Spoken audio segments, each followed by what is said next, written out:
Ladies and gentlemen, boys and girls, children of all ages, hide your kids, hide your wife.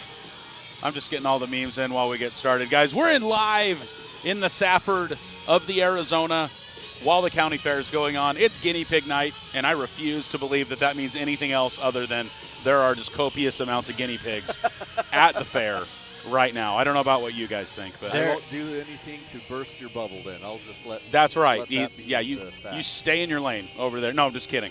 I haven't even had any caffeine yet. I'd like to believe Blue Ribbons are being involved tonight. There better be. I know that Ozzy's involved right now. We're getting ready to get started, guys. Safford has a legit marching band tonight. It's not going to be a battle of the bands, which has been cool the last couple of weeks, actually, with a band on both the home and the visitor side. It's been really cool. But welcome to Let's Go Elks, guys. We drove to Safford, so you didn't have to. Hit that share button. Let your friends and family know where they can catch the Elks as they take on the Bulldogs of Safford High School. A huge thanks to Safford High School, to Miss Corona, for hosting, for having us. We're glad to be here. They are in the middle of their fall break, as I understand it. So they have a 2-week what? fall break. We get a 2-day fall break, and they get a 2-week fall Hey, I am so happy with the two-day fall break, let me tell you. I'm not going to say that it's my kid's fault, but I will tell you I knew next to nothing that there was a fall break happening at all. My youngest was trying to say, Dad, it's like Thursday and Monday, or it's something and stuff. And I'm like, dude, you're going to school. I don't know what you're talking about. They just told us not to come back, Dad. I don't know why. So apparently fall break's a thing for us as well. And then I talked to an administrator at the school, and they said that's why we started a week early. Yes. Is we got a 2-day fall break, and then also there'll be an all-week Thanksgiving, right? Yep. Guys, let us know in the chat how we're coming through sound-wise. I feel like, and maybe it's just my headset, is just extremely unbalanced. I'm having a hard time hearing you. But, guys, thanks for joining us. As always, do us a favor, hit that like button on the video right now. Just rotate your phone, unfull screen it, hit that like button. Let us know that you're enjoying this content here as we bring you the Round Valley Elks in Safford.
That we've come to expect here on Let's Go Elks.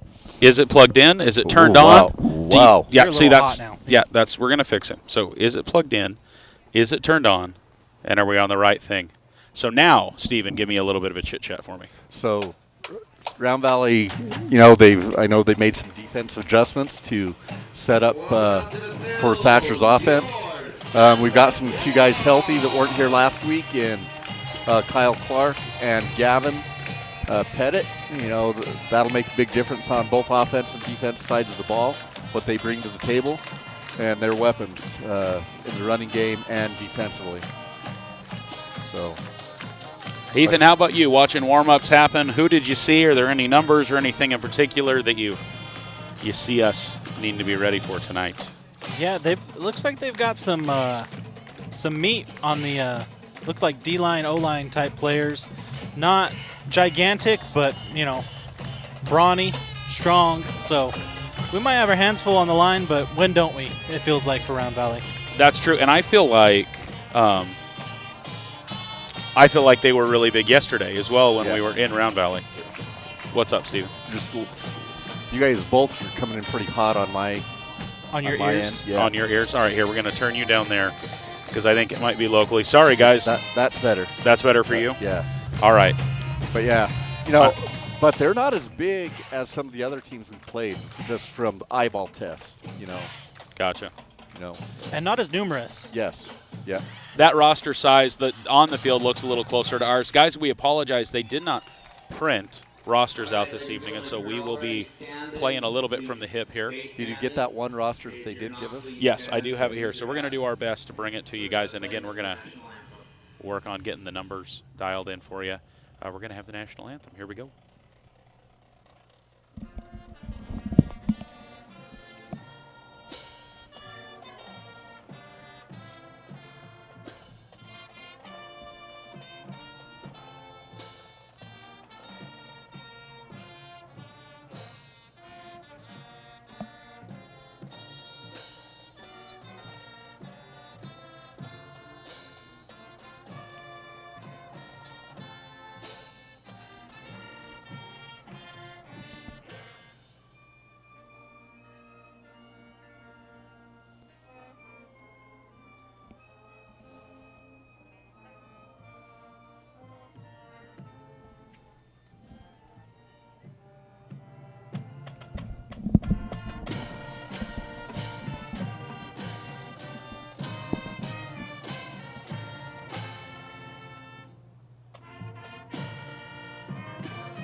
Guys, musically, how spoiled have we been this year? We had a marching band just do a great job.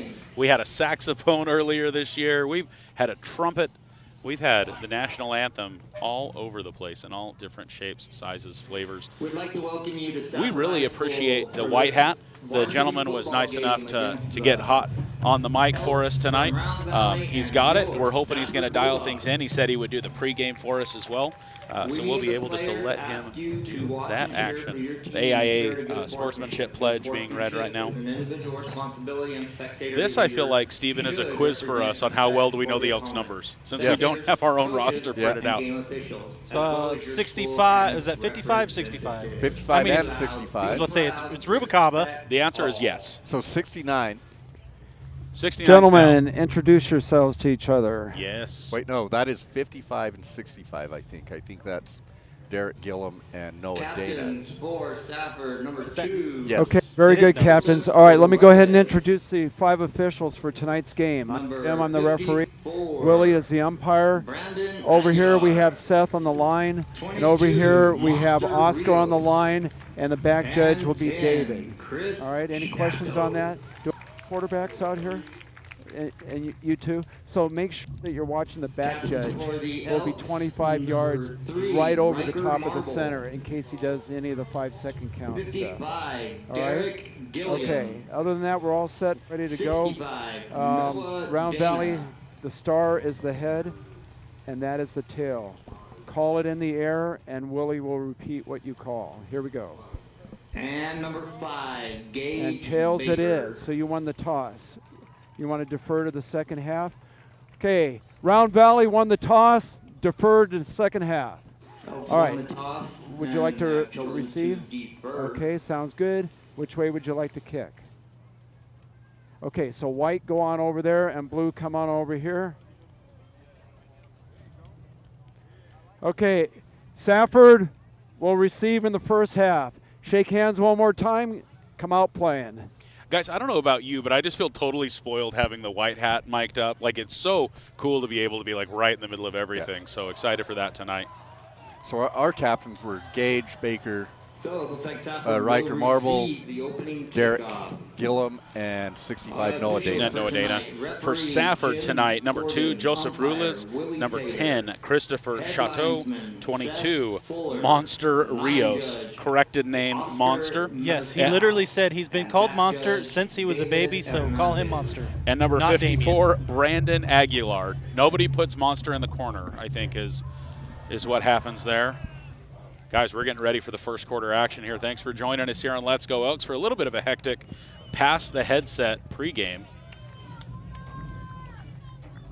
Let us know in the chat if things are dialed in for you audio-wise, if you can hear us okay, if we're nice and set as we get ready, guys, for the Treadmasters first quarter action here in Safford, Arizona, here on Let's Go Elks. Huge thanks to Treadmasters. Guys, I'm getting ready to run my car over there to have them take a peek at the rotors. Just got some new tires for them, and I think we either need a polish, a little bit of a rotate maybe some new ones. We're gonna find out as we're on the road a lot. For the Elks, number 3. On the road again. Riker Marble. Riker getting things set up for the kickoff, guys. So don't forget, Treadmasters, they've got your oil changes, they've got your tires, and I just found out they have got you taken care of from a rotor perspective. Oh, you want it back? Is that theirs? Okay, because we've got this one. If we're good there, we super appreciate it though. Thank you. Safford super accommodating, helping us get a roster or two so we can make this broadcast just a little bit better.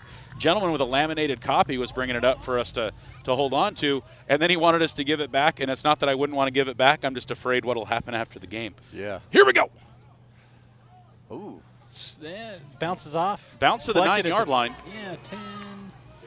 Safford's going to run towards the right side, going to get brought down about the 23-yard line, 22, 23-yard line, first down for the Bulldogs. Returns it down to about the I believe that's 20, Willie with the spot. 23-yard line. Yes, because we got all the names. I know. That makes me so happy. I see, and that doesn't happen every time. How like personable of this crew, like introducing themselves, letting you know who's where. Cheerleaders out in a big cheer squad for the Bulldogs as well. 2, 4, 6, 8, 10, 12, 14, 16, 17 young ladies out tonight cheering for the Bulldogs. First offensive play of the game for the Bulldogs from the shotgun position. Similar position, one in the backfield. Quick pass to the right side. We've seen that move before. Tackled by Brody Ziegler. Short gain. Looks like maybe 2.5, 3 yards. Yeah, call it 2 yards, 2nd and 8. We'll see what they throw on the scoreboard. Oh, yeah, they even moved it back short a smidge. 2.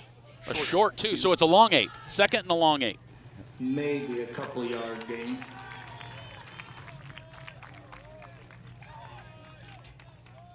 I really think Tony and them should go with the Boise State blue if they turf this baby. And it would be nice. I And mean, just if it's all the blue. track, right? Just all blue.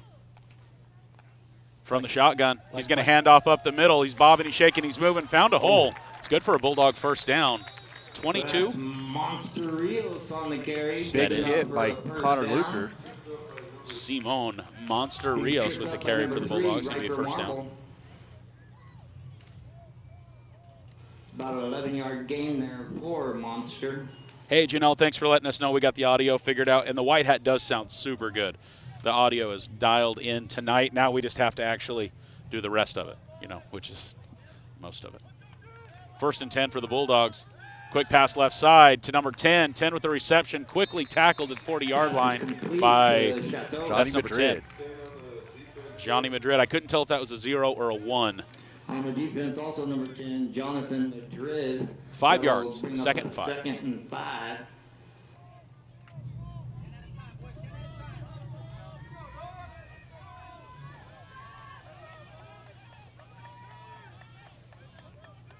Second and 5 as the clock runs. Hands off left side. Again, moving and shaking. Stopped up pretty hard by number 66 and Connor Luker. Rios, who tried to go on left side. But he's brought down pretty quickly by number 66, Cody Finch, and number 11, Connor Luker. It's going to be 3rd and about 3, 3rd and about 4, 3rd and 4, I guess. Dialed in weather, though, am I right? This is nice. it. This is nice. Which it better be, because I didn't bring anything with sleeves or sweats. So it's got to hold out. All right, 3rd down. Bulldogs again from the shotgun. 2 receivers out both sides. He's looking with pressure. He's got I thought he got away from it, but Ziegler able to get him down. Loss of about 9 yards on the play. It's going to be 4th and 14 for the Bulldogs. Bring up a 4th down. And about 14 to go. Chase Wilkins enters the chat. I'm worried.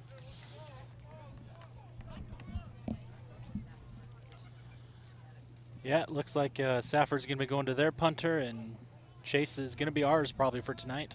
Oh. See if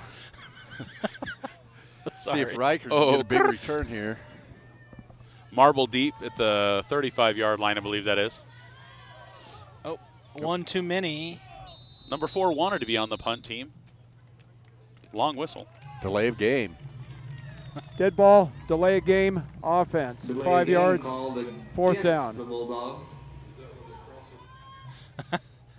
I love that the announcer's mic is so hot, he's picking up all the spotters in the room with him as well. Yeah, it's like a group commentary situation. You're gonna hear a lot of who's Kenyon's up there? I think I don't know. Oh dear. Cole Goodman back to punt. I mean, Back deep. good. Goodman. Number 3, Goodman to Michael punt, I think is good, right? Is that what it is? So punt up, it's going to fall at about midfield. It's going to bounce in Bulldogs' favor, out of bounds about the 43-yard line. Round Valley's offense headed onto the field. About an extra 6-yard bounce for the Bulldogs. 44-yard line. That's where the Elks No, will take they over. needed it because it kind of went off the side of his foot. You know, if that doesn't happen, we get it in Bulldog territory. I mean, I can't argue with the field position. Starting on your own 44 is not a bad way to start a drive. No. Anytime you're outside that 40-yard line, it's a great thing. So Round Valley picks up the ball for their first offensive drive on their own 43. 3.5 minutes off the clock here in the first quarter. I think we're going to have a hard time seeing which one's Luker or Whiting this afternoon. We have the binoculars. Maybe we get Andrea with the binoculars. Yeah. We may. So handoff, right side. It's going to be good for about 4-yard gain. Quarterbacking. Clark. Hands the ball off to number 2. Kyle Clark back in the game for the Elks this week.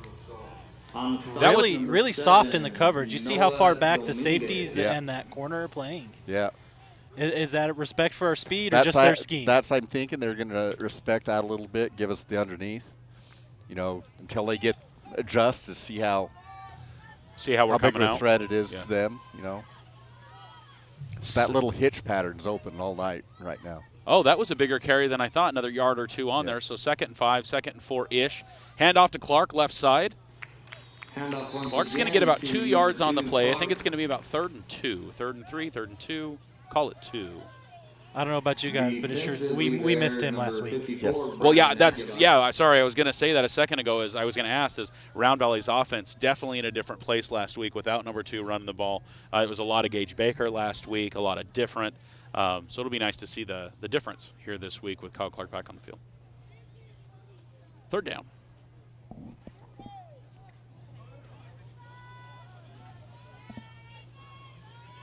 Round Valley in motion. I believe that's Luker in motion. Riker's going to go, gives the option, pitch left side. First down for the Elks. Who did he pitch to? I missed it. Marble with the option. Yes, and Clark. pitches it Clark. out Clark did get the to option. Nice Kyle option Clark. read by Riker Marble. Let's see if we can And spin they're that back usually for a not White done Mountain by Regional Chris Medical Center Gatto. instant replay.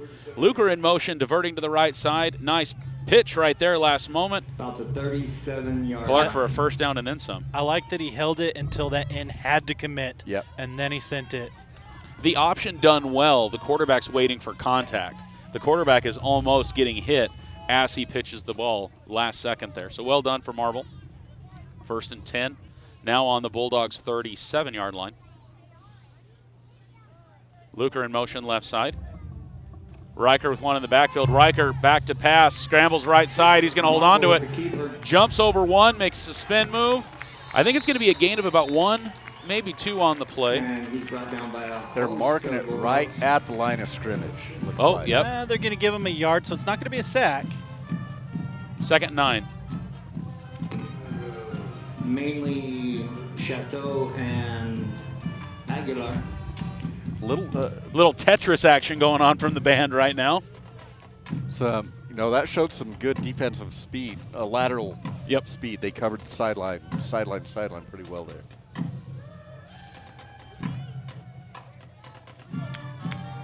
Yeah, so slight gain on the play, 2nd down.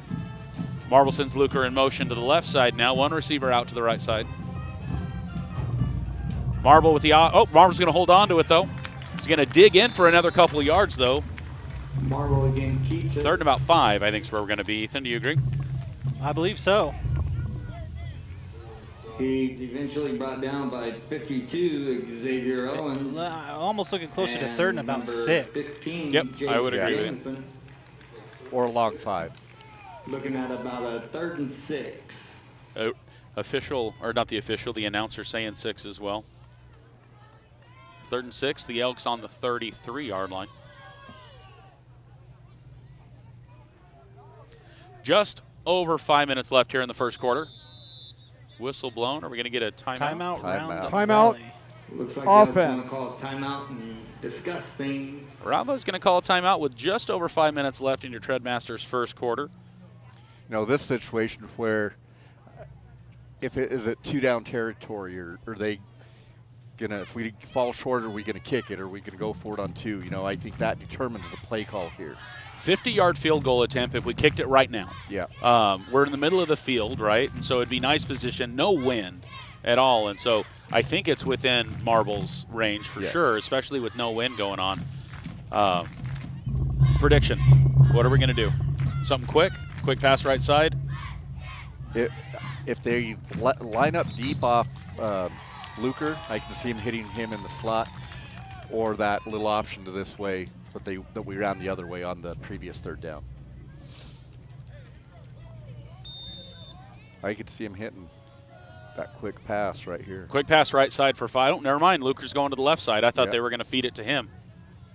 We're definitely not doing that. We're going to pass to Luker's left side. He's going to get the first down out of it unless they call that incomplete. Oh, A incomplete. little bit low. The official on that side saying the ground helped him there. I thought he scooped it. Nice call, you know, just didn't quite get the execution there.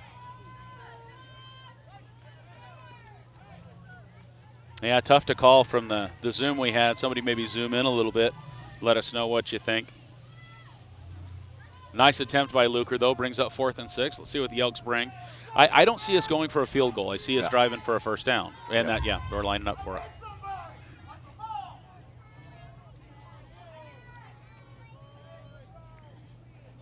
Ziegler in motion left side. Riker Marble pass. Nice connection there to Luker. It's right at the stick. I think we've got it. So the official in the middle giving the spot that I think is the most accurate. The line judges, I think, are a little farther back. That looks close. That's a first down. Yes, I think we're right on it. They mark it they're short. saying no. And they're not even going to check? Turnover on downs. Bulldogs take Coach over. is trying to ask for a measurement, and it doesn't look like they are wanting to indulge. So is that just short of the yard marker, Ethan, where it's marked right there? Yeah, it's hard to tell from here. Too far away for us to see, but they're going to give it a turnover on downs. I think we checking. had to be on the other side of that hash to get it. Of that line of that yard marker right there? Yeah.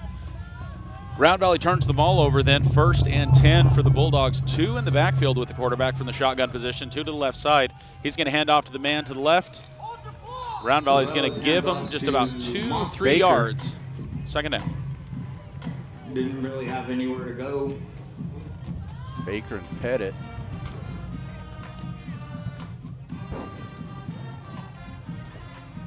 If someone's standing in your way, move.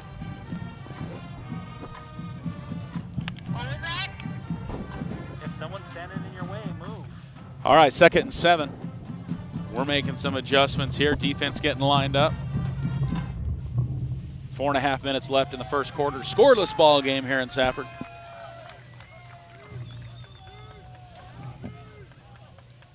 Ten in motion, right side. Quarterback looking to the right side. Scrambles now. Pass up the middle.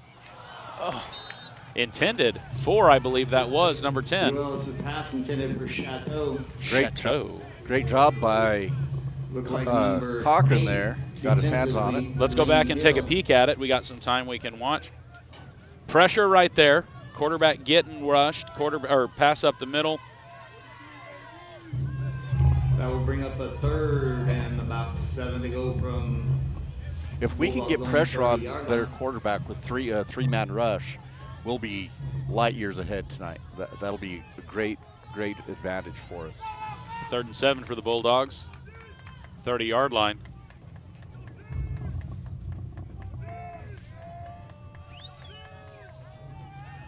Quarterback spins the ball a couple times trying to get set. Pass left side.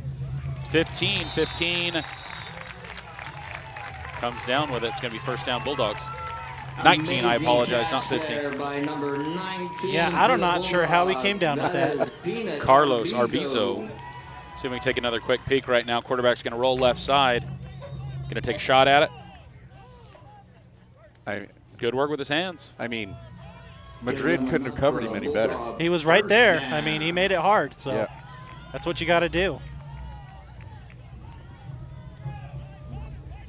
1st and 10. Almost midfield. We're about the 47-yard line right now. Bulldogs on their own. It's going to hand off 22.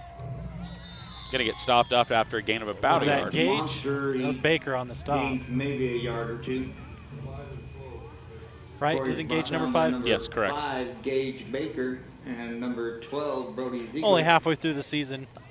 I should know that by now. Well, you think you know, like you think there's a level of confidence, and then I second guess myself because I get so used to him being right in front of me on my roster sheets. Your roster of comfort. Oh, it's a warm, fluffy roster. 2nd down. 22 heads in motion right side. He gives it past it. No. It's off the ground. It's going to be a how about new? Pass hits the ground Can't tell new, before Scott. Monster can bring it in. That will bring up a Scotty don't. Scotty new. So when I was in Spanish in high school, talking Spanish, my parents accidentally bought Star Wars Episode 1, The Phantom Menace, on VHS in Spanish. And we didn't know till we got to school, or till we bought it and got it home. And so I took it to him, and Senor Hall let us watch it all day in class one time just because it was in Spanish. Jar Jar, just as annoying in Spanish. I'll tell you that right now. 3rd and 9. Quarterback rolls back, got lots of pressure. He's going to try to go. He's going to hang on to it. He's going to make some lemonade out of that. Got a good block. He's going to jump out of bounds just past the 40-yard line. 1st down for the Bulldogs. Yeah, I want to see that again. I thought they might have gotten away with a block in the back situation. JoJo goes from their own 48 down to the. I mean, 19. Maybe he got 2 hands on the front of the shoulder, but it looked like it was a push from behind a little bit. So, oh well, as it is. The ref don't see it. It didn't happen. That's true. I feel like there was one of those last night in the JV game that was like, wait, nobody saw that one? Pitch out to 22, right side, gets hit hard in the backfield by Baker or Reichert. 3-5. Yeah, we're gonna have to get those. We're gonna get them goggles out here in a minute. We get us a timeout. We get us something. I'm gonna get something to drink, and we're gonna get Andrea the goggles. We can see what's going on. No, Dr. Haas, I don't want bifocals yet. If you're watching, we just had that conversation this week. Nice job coming up from the defensive backfield to get that tackle for a loss. Ethan, in their chat, they're asking what Safford's record are, and I know you and I talked about this on the way down. Do you remember where they're at? I feel like they're 3-4 or something. 3-4, yeah. Right? Safford edging out Blue Ridge, beating Morenci, and one other team I think was there. Payson. That was it. And those were the games that made me worried about what tonight was going to look like. Quick pass to number 18. Blows past. Tackle. That's going to be in, I believe, 6 points. Safford the first. Pass is good. With 1:44 left in the first quarter, Safford the first to put a score on the board. Touchdown reception. You can see this quick pass to right side. Blows past that tackle right there, and then nobody else home.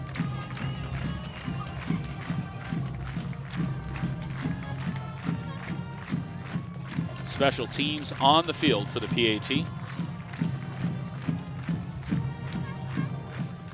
Now, I have heard they've had some problems with these snaps on their PATs. Matter of fact, I think that's what cost them the game last week.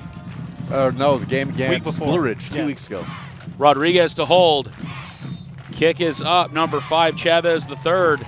It's going to be good. 1:44 left in the first. Safford up 7-0. Round Valley's kick return team getting ready to get on the field for the first time.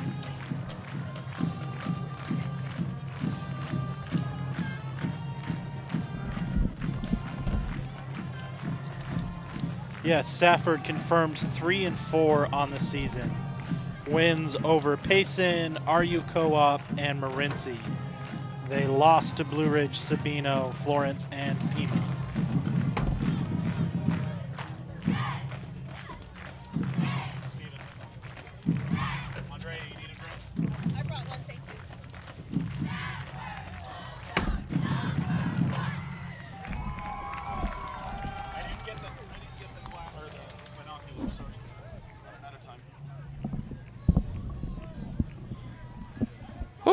All right. A little bit of hydration. Did not get to the spectacles. We will work on that here soon. Michael Chavez III getting ready to tee up the ball. Michael Chavez III, Stephen. Yes. Very fancy. Back deep is Clark and Marble. I'm just jealous. That's what it is. Kick is up. It's going to get to the 15-yard line. Picked up right side. Nice run up the middle to about the 33-yard line. Who was that with the carry, Stephen? I missed it. I think it was Clark. Brings it down to just shy of the 35. Clark with the carry. On the stop, we had number 7, Noah Dominguez, and number 20, Brent Richardson. Minute 39 left in the first.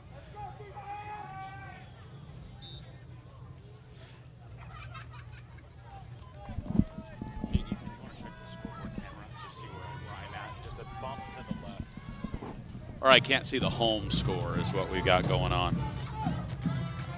All right, Luker in motion, head to the left side. We got a receiver on each side. Riker Marble pass up the middle to Brett Jordan. Brett Jordan to the 40-38, first down. See where we get the spot. Marble's pass is Let you take a peek at that one again really quick. Yeah, it feels like Grandma was like, oh, so you want to throw the ball, huh? Yeah. This passing game, boom. 28 yards. Brett Jordan nicely a step or two in front of everybody else there. Really nice moves, really nice first down. Hey, this is where we were like 3 or 4 minutes ago. Round Valley right back at it. 38-yard line. Round Valley lined up heavy to the right side, one in the backfield. He's going to give to the right side. Clark with it to the 35-yard line. I think that was Gage. Was it Gage? Yep. That's number 5. Indeed, that's Gage Baker. Número 5. Jensen got zoomed in muy bien. On the defense. Y ahora vemos a Gage Baker bien. Sí. Este es el down segundo, because I'm not sure how to say second down. Vamos a aprender un poquito de español juntos aquí on Let's Go Elks. Vamos, los Elks. Taco, nacho, burrito. What's coming out of your Speedo? You got trouble. Woo. Little Will Ferrell skit for you there. Saturday Night Live. Second down, 7 to go. Riker calls for the ball. Looking to the left side. Rolling. He's got pressure. 64 defense. Passes up. Passes, I believe, complete as he runs out of bounds. Oh. No. I think we're going to have a hold back here. Yep. Marble to Wilson. And I believe they called it caught out of bounds as well. Caught it out Yes. of bounds. Well, a double poopity. Let's see what the official has to say. Still be. Was that second down or third down? That was second. He waited Holding. a long time. Offense, to call number that. 5, 10 yards, repeat second down. So it'll be second Looks down. like we have a penalty of holding called against the Elks. So second and 16 or 17 is where we're going to be. Ethan, you said he held that flag for a long time. Yeah, I mean, I saw what he was looking at, but it took him a long time to decide that, yeah, I guess that was holding. So, at any rate. Was he waiting for advantage? Was he waiting to see if it meant anything? You know, I'm not sure. Sometimes it's even just digging it out of their waist. Oh, that's fair. You know. Riker Marble looking for that pass. Long pass up the middle. Yeah. Oh, I thought he almost intercepted that. That was Yeah. like a bump set spike. Pass is intended for number 4, Stratton Wilson. Staten Wilson, the intended receiver. I think the Defensively 4 there, PA number guy 2, called him Joe Stratton, which I did Rivera. last week as well. And 3, Alvarado, and 10, Chateau. Yeah, I thought that linebacker that was following the play was going to get lucky and get that interception there at his ankles. Donde está la biblioteca? That's what I've just been wondering all day. All right, 3rd and 17. Riker Marble all alone in the backfield. Receivers to the right side, couple to the left. He passes up the middle again. Oh, intended for 24, I believe, that time. I feel like the ball's getting there. We're just not coming down with it Gotta so get far. hands on it. 24 Is is Crick, correct? Yeah. 24. I believe that's Brody Crick. Defensively there, Manuel Dawson.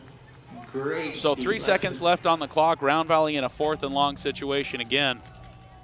Man, this is like a soft punt situation right now. Riker's going to boot this. Hang time. Yeah. Lots and lots of hang time. And hope for the muffed punt. The what? That would be the muffed punt. The non Blueberry muffins. Nice spin on the ball. It's going to bounce to about, oh, no, it's coming back. About the 12-yard line, 13-yard line. He already blew it dead. 10. Settle down.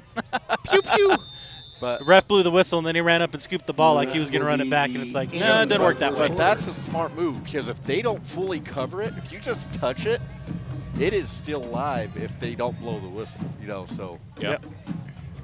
Guys, after 1 quarter of play, the Bulldogs with the 1 score as they broke away on the far side of the field there and a successful PAT. It will be Safford's ball as we switch sides of the field and we get ready for the 2nd quarter. Once again, a huge thanks to Treadmasters for bringing the 1st quarter action here in Safford tonight. Well, we're giving some love to the sponsors on the screen right now. The Apache County Sheriff's Office is hiring right now. You've seen that on screen as it'll rotate through here in just a little bit. ApacheCountyAZ.gov. There are signing bonuses available for laterals. Give them a check out. Apache County Sheriff's Office wants you to be part of the team. ApacheCountyAZ.gov. I'd just like to take this time to blame Wes for what's happening in chat right now. Is it all Spanish in chat now? Yes. Well, I mean, Spanish-esque. Como se dice football Spanglish? Oh, yeah. And I turned into the Kool-Aid Man. I have no idea why. Oh, yeah. Oh, yeah. Macho Man Kool-Aid. Okay. Backwoods Tees, bringing you embroidery work whenever you need as we get ready.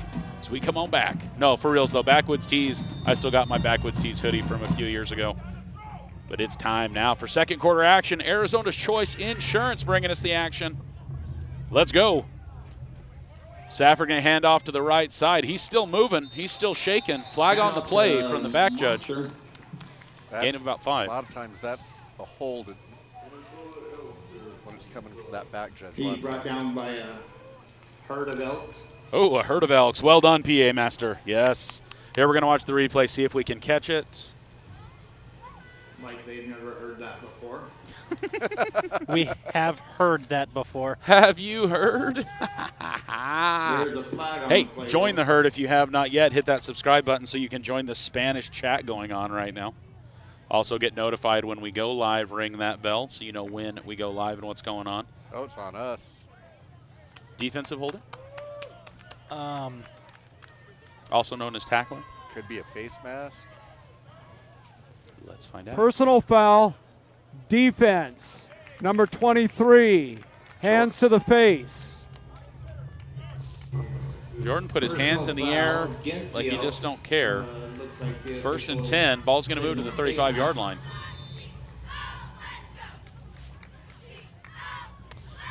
I would say so far the thing that's worrying me the most is the tackling. Yes. Safford's running hard, and they're hard to tackle, and Elks got to pick up the tackles. No arm tackle. Oh, that's definitely a false start. So Round Valley's defense was scrambling, if you guys were watching that right there. Right at the end, Round Valley's defense making some shifts and Offense, shakes. right False side, start. Looks like the repeat Bulldogs first are getting down. 5 yards back. Yeah, it caused them to. Yeah, you see that shift right there. And then the guard just got super excited about what was going on. And then as soon as the guard moved, the right back took 2 steps forward, and so Dare I say they might be running this way? I don't know. I'm not very good at predicting things, but I might think if they keep the play, we're seeing them headed towards us. Yeah, and when you see that receiver jump offside, the pass is going to him. Pass way up to the middle. Riker Marble snags it. Interception. Intercepted by Marble. That is not where I thought the pass was going to go, but Riker was all over that. Let's take a look at the White Mountain Regional Medical Center instant replay, guys. They've got construction as they build huge add-on for their ER right now. Passes up in the air. Riker just boom. Oh, see, I'm going to say at this level, it's not something that probably gets coached a whole lot. But number 7 brings his hands up far before the ball gets there, and as soon as he does, it's a tell. Huge Riker tell. turns around, sees that ball, and just jumps that route. Yeah, if you go back and watch that replay. I can tell you that is coached. Yep. They do when they read the eyes or the hands. You got to hold your hands. If you see that ball, you got to hold your hands until it's a little closer. Yep. Because you're telegraphing. Our DBs are taught to look for that body language. You know. And Riker read that like a book. Yep. Quick pass right side is going to be incomplete. Second down for the Elks now. 10:36 left in the half.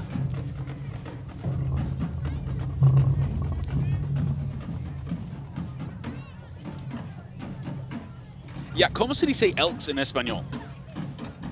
No me acuerdo. Say it's Wapiti, I know, in Apache, if I'm not mistaken. Janelle Pena, you should be able to tell us that. She said Vamos Elks, and that's why I was like, is it Elks? Man in motion, Luker left side. Clark does not get the ball. Riker's going to keep it and head to the left side. Wow, breaks out of the middle there for a first down. Breaking a few tackles of his own. Did you see that action right there? I want to go back and watch this one again. I mean, call him Houdini at that point. That was impressive. I thought it was a 2 or 3 yard play, and all of a sudden he just like, pew, right outside. Here we go. Kept so those Riker feet moving. Doesn't give it to Clark. Shoots through, shoots around, gets tackled finally by number 10 and 11, 64, and the rest of the Bulldog defense. First and 10 for Round Valley, their own 43-yard line. Marble from the shotgun. Gives to Clark. Clark right side. Clark cuts in. Excellent run for Clark. It's good for what, 6, 7 yards? Right to midfield. I think we're going to be right on the 50-yard line. Just shy of midfield. Dan Muth calling for an RPO. 3 of them. Dan wants 3 RPOs in a row. Gary Smith. Well, I feel like he's gotten 2 of them. Well, of course, I don't know. That last one was definitely a designed run up that A-gap. Yeah, Ginger, I apologize, but my mom did not go to college.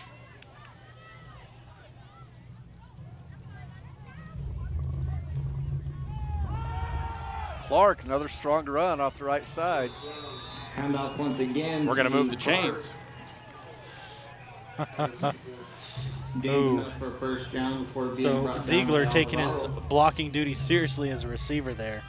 If you catch that on the replay, he is. You see him at the end of the play burying some poor Bulldog a few yards down the field. First and 10 for the Elks, out in Bulldog territory. Riker gives Clark right side. Again, copy-paste if it ain't broke. So I'm not going to lie, at this juncture, a coach keeps yelling pass on every one of our run plays. Go ahead and pass it. Well, I think it's confusing some of his players. 9 yards. Just short of the first down. I thought he made it. And we learned before the game this crew is new to Safford, is from Sierra Vista. They've never been here before. Her commissioner, they're like in a new district now, and so this is a newer crew for them. And again, like most of us, this is a Thursday game. They've had to adjust some games because of officials. Yeah. 2nd and 1. Marble's going to give to Clark right side. That's a first down. And then 3 more yards, I think. Clark once again gets enough for a first down. Defensively, again, Gary Smith for the Bulldogs.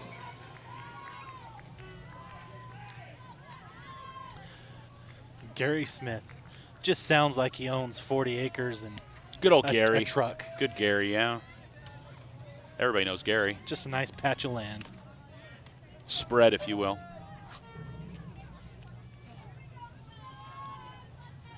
.7:45 left in the Arizona's Choice Insurance second quarter as Riker Marble keeps it and comes back up the middle.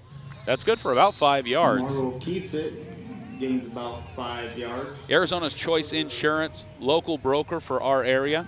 Head on over right by the Dairy Queen. Go see Bryce and his staff there. Let him know what you need. He'll talk it through, work whatever magic he has available, disponible, if you will. Go see Arizona's Choice Insurance, bringing you the second quarter action here in Safford. You know what the bad thing is? I'm the one with the Mexican surname, and I probably know less Spanish than all of you here. You know? Grande. Dos veces. Second down. Luker in motion left side. Riker is going to. Is that a shovel pass? Yes. Yes, and it ended up in the hands of a Intercepted. Bulldog. Intercepted shovel pass. It bounced right off of. I'm sorry, I'm spacing on names. 23's hands. Brett Jordan. Brett Jordan's hands and right into his arms. Says, I will take that, thank you. Yeah, Brett did not get his hands on it. Will take over from their own 30-yard line.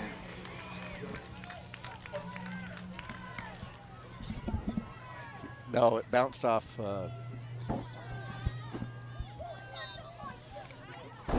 bounced off Jordan's hands right into his hands. Yeah, just watch here. It'll play back here in just a second. So, Bulldogs are going to pick it up. 1st and 10 for the Bulldogs. Round Valley needing to convert that into 6 points. Defense on the field are going to have to take care of business here. From the shotgun, hands off right side. Nice hole for the Bulldogs. Scrambles for about 3 or 4 yards. Tackles before he's eventually brought down. Under 7 minutes left in the half here. For as much running as he did, it seemed like he should have gained more yards. Fair. Defense, that's Marble. I felt like I was watching him run for a long time. It's true. Yeah, sorry, we were back and watching that one more time. Just that shovel pass in and out of the hands of Brett Jordan. Second down for the Bulldogs.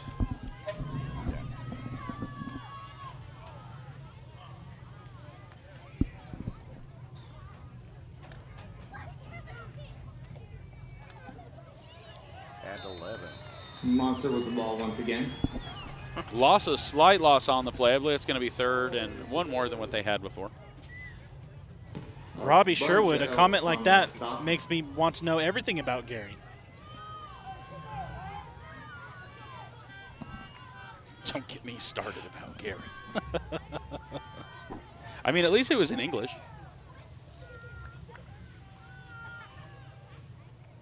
And the stewards are talking about tamales and horchata. A mí me gusta un poquito de horchata. 3rd and 6, 3rd and 7 for the Bulldogs from the shotgun. Got one in the backfield. Receivers out left and right. Quick pass to the one on the left side to number 12. It's going to be good for a 1st down. Pass is complete to Chateau. He's brought down about the 44-yard line. Chateau. Just seems extra fancy. I wonder if him and Senior the Third hang out, because I would. You know. Michael Chavez the Third, Chateau. It's got some super fancy names.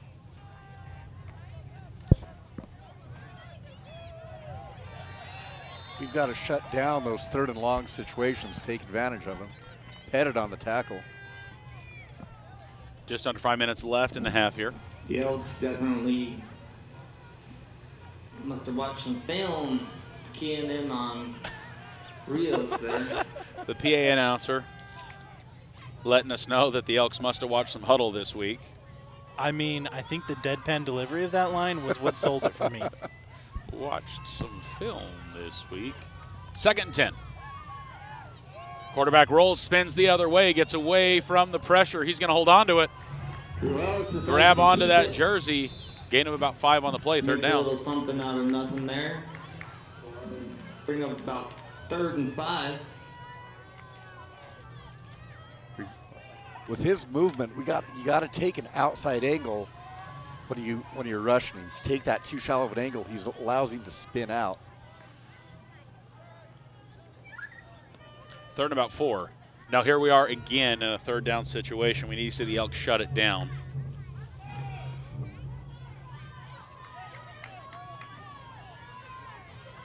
Just under 4 minutes here in the second.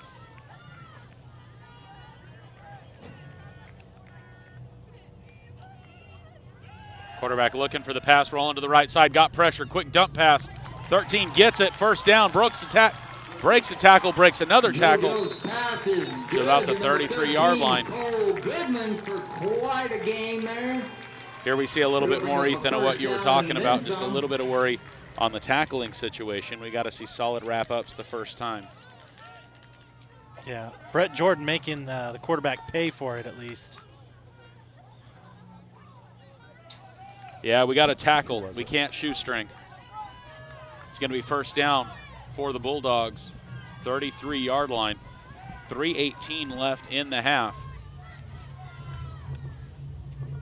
Hand off to the man right side. He's got some speed. He's got some hops. He's moving.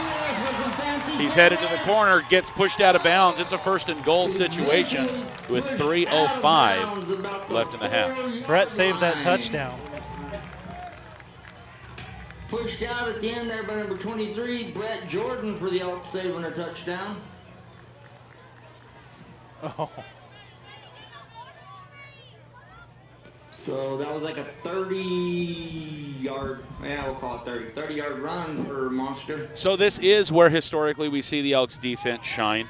They'll get to the red zone. We see a lot of pressure and some magic will come out. We need to see them shut down this score right here. 3 yards, first and goal. Hands off to 12. 12 moving, shaking. 12's going to get around the corner. He's going to find himself in the end zone as Safford puts another 6 on the board here late in the second. Number 12. That's Manuel Dawson who takes it in for a 4-yard touchdown run.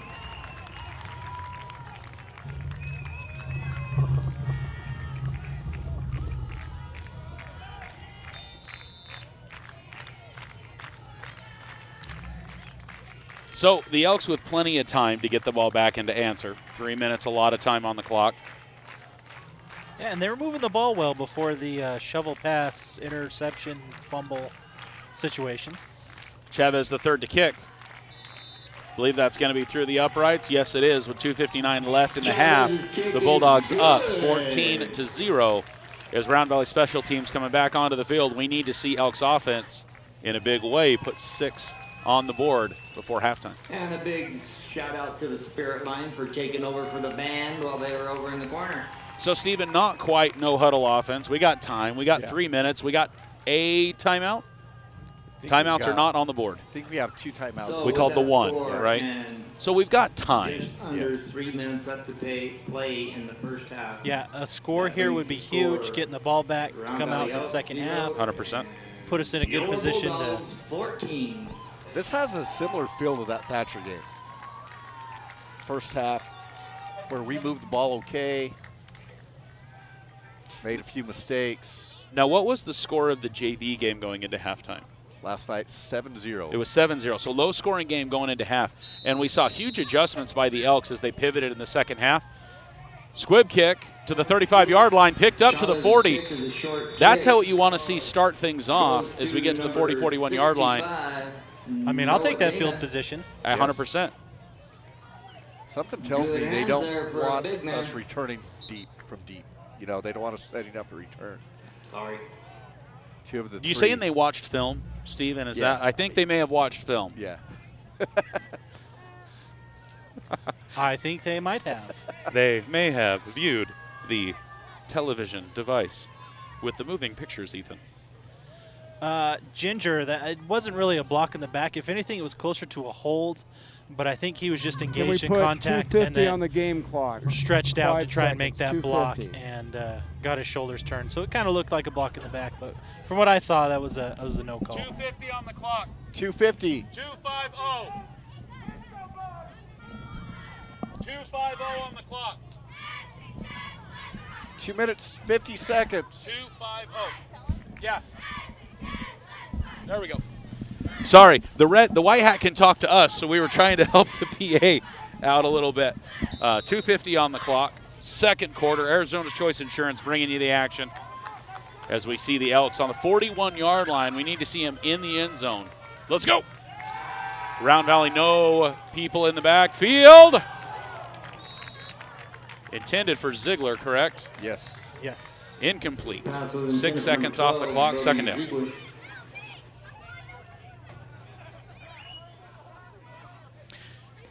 Guys, do us a favor when there's a break in the action. If you would, hit that like button on the stream for us. And if you have not joined the herd yet, subscribe. You'll get notified, especially if you've got one of them smart TVs that'll let you know when we go live. Makes it easier for you to find the game. Next time, join the herd here on YouTube.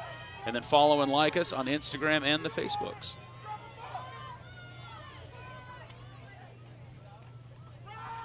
Does not give to Clark. Riker keeps it left side, tries to cut up field. He's going to run out of bounds about the 43-yard line. 44-yard line is where the other side is marking it. So it's going to be 3rd and 6. Clock stop, 2:39. He reached the ball out as he crossed the. Just a little extra? Yeah.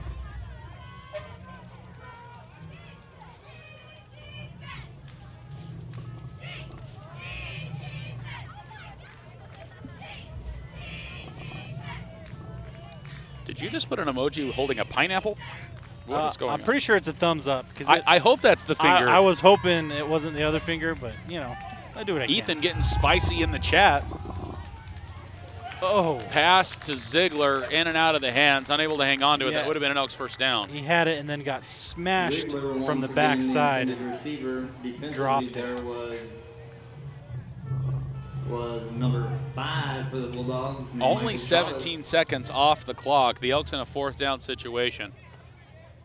We need to see a Kyle Clark 9-yard run. We need to see a quick pass one side. Like the Elks are going to send out their but we have a punter out. back deep for Yeah, we can't give Bulldogs. We have this field position if we. Chateau and Alvarado. Marble kicking. Marvel gets a snap, kicks up. It's got distance. 3's going to catch it about the 30-yard line. Gets the punt. He's still on his feet. He's going to get just past the 40-yard line.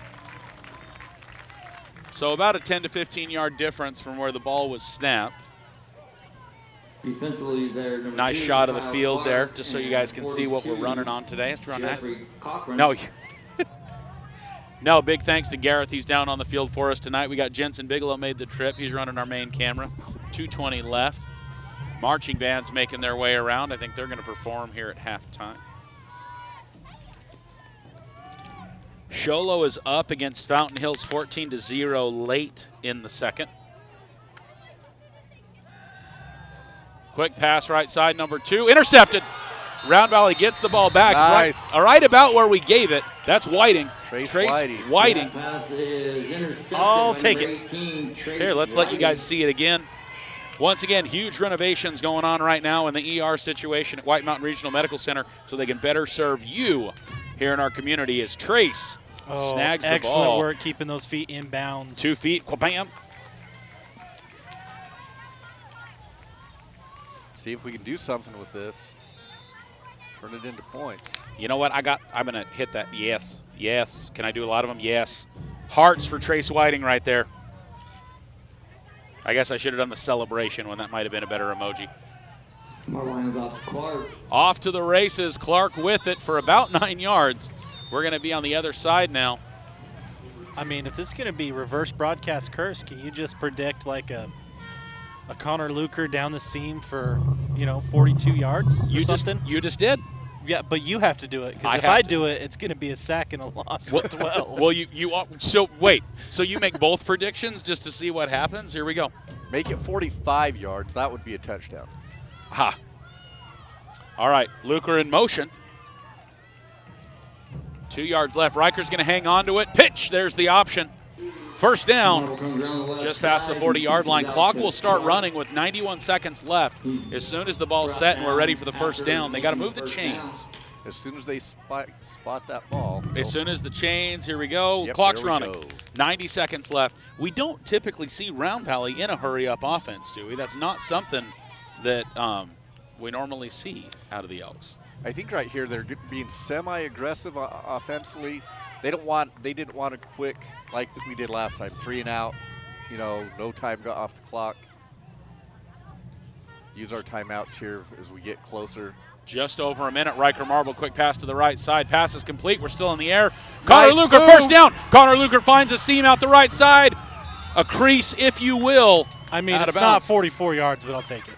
Yeah, it's close. 14 yards, maybe just misheard. 24 yards, I don't know, something. And could I just say, excellent dodge by Gareth down there. He just about bought the farm. Bounds by Dawson. No, the smart play there. Yo, snap! Oh, ladies and gentlemen, right there, Let's Go Elks cameraman Gareth Holiday getting the shot, sacrificing his body.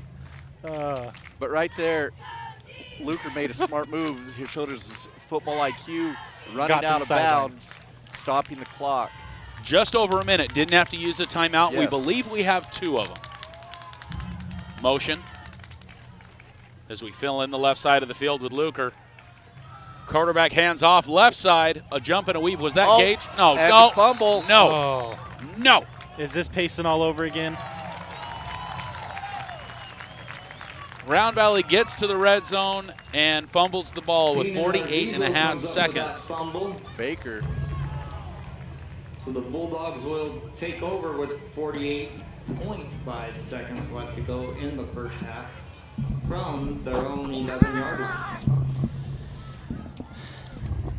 I couldn't agree with you more. It's like everyone I talk to, they're like, hey, what was the score of the game last night? You guys like, oh, 7-3. Oh, real defensive struggle. No, not really. Not We marched really. up and down the field. We just had 5 red zone turnovers, and unfortunately, that seems to be the situation we're finding ourselves 3 in. in motion for Safford with pressure.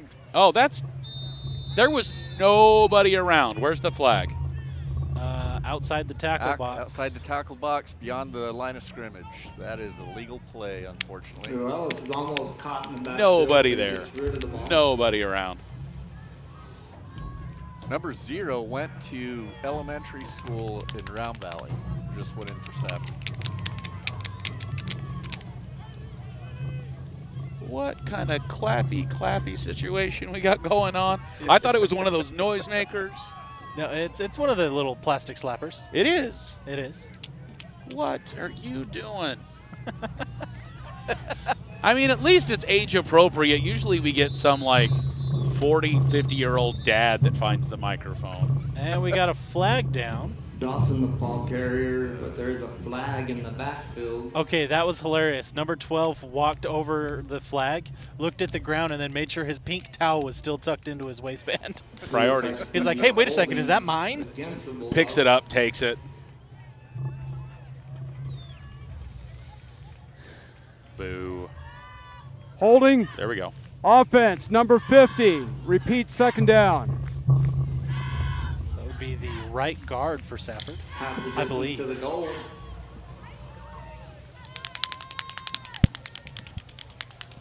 I don't think she even knows there's a microphone there. I think she's just She's super just excited. dancing by herself. It's all good. Dance like nobody's watching. 22 with the ball. He's got some room.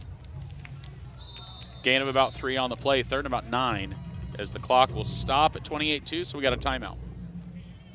Timeout for Round Valley. Monster Rios. Timeout, offense. Oh, Safford. Yeah, I was going to ask Steven, why would we call a timeout at this point? I believe the Bulldogs called the timeout. Okay, it's only 3rd down. I was thinking we were going to 4th down. So That would make more sense to stop the clock for a punt situation. Yeah. But you know what? If we have 2 timeouts, I guess I could see us call it both times. Stop it at the 3rd, stop it at the 4th, get the ball back, have a time for a play.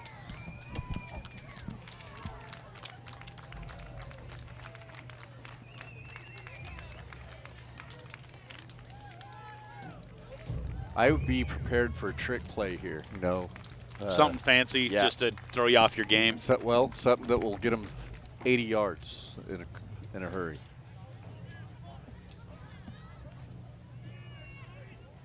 Guys, some love to Beehive Homes of Eager.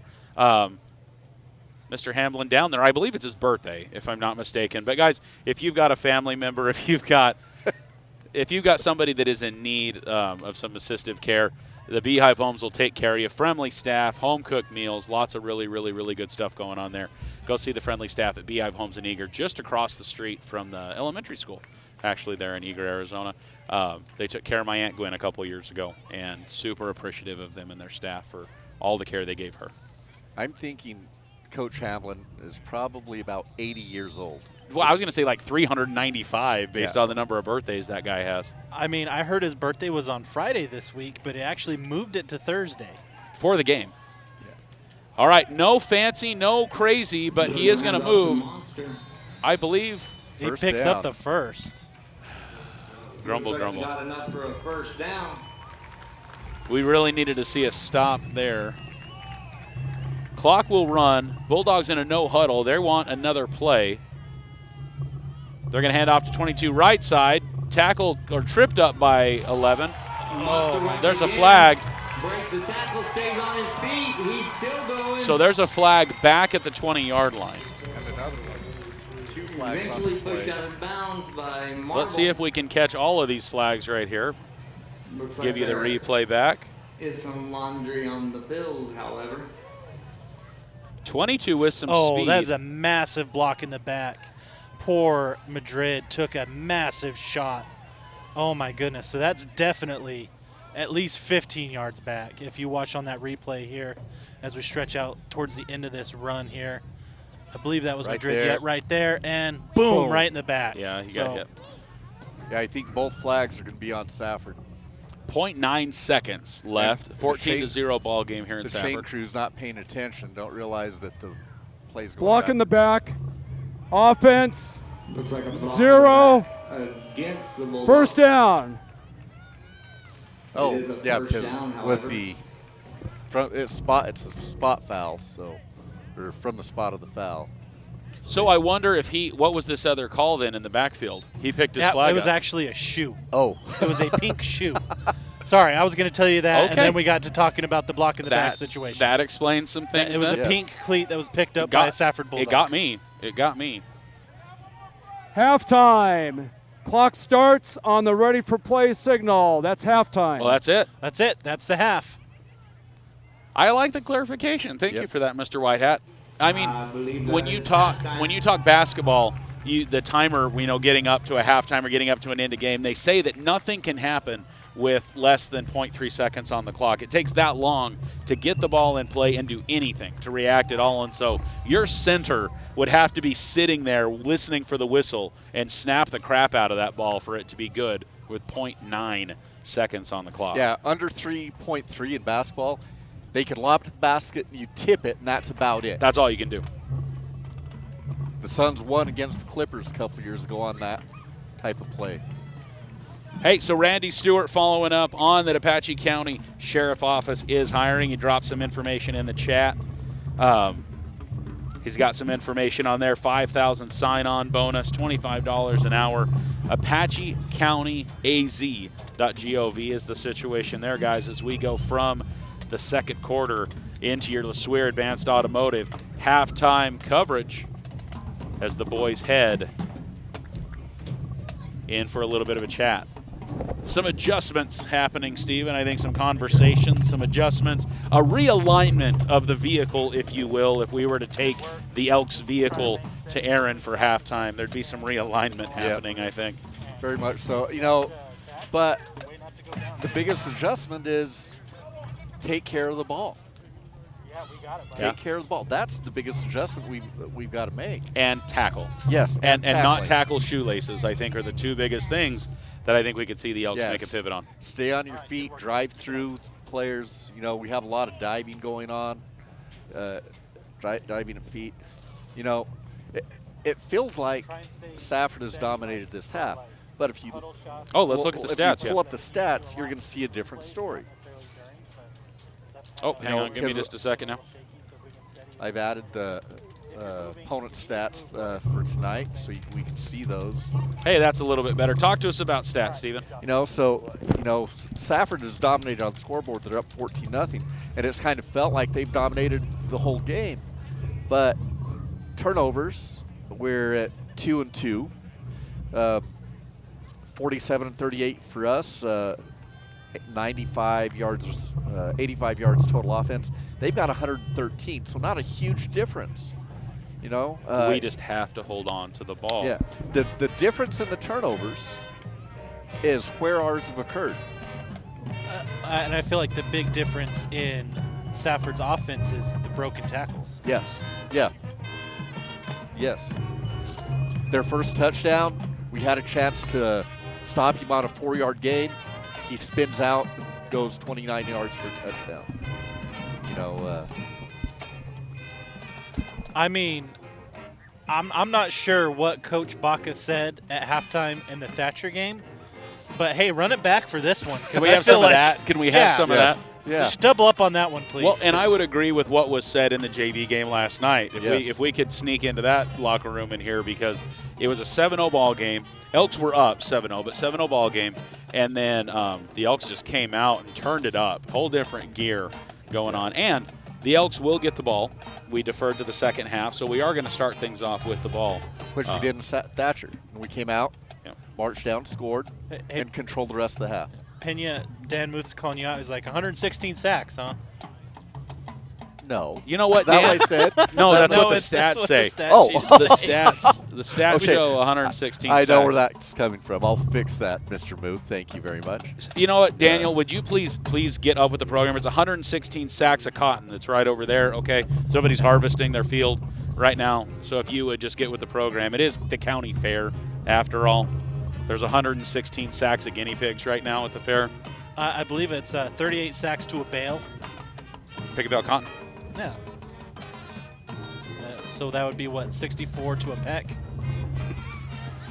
Sorry. I couldn't help myself. Too many.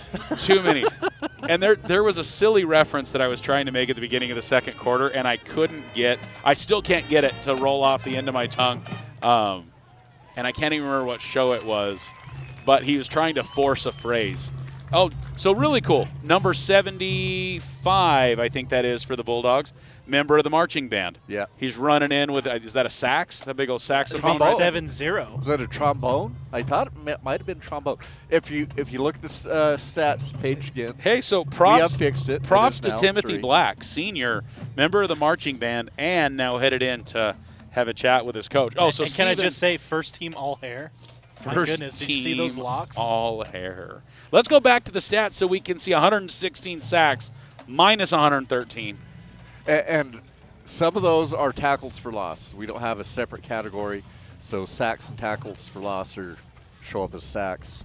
So Yeah, but- I will say right now that Dan Muth made a comment that got flagged, and it's asking me to moderate said comment right now. It showed Dan's correction, but not the original. So for the fans, I will go ahead and approve that to come through. Daniel Muth, now always to be known as Mr. Sexy Cotton Candy. That is what we will be calling Dan from here on out. SCC. Good old Cotton Candy. Not to be confused with the SEC. Oh, that's confusing enough. Dan, Mr. Uptown Muth. Uptown, downtown, all around, just not in Safford town tonight. Dan Muth. So is he watching our stream while he is at his planning and zoning meeting? I hope so. I hope that he's got it on his phone right there. Commissioner Muth. No, it's 8 o'clock, so the P&Z meeting's probably over by now. Probably. Oh, goodness. Guys, there's always something here.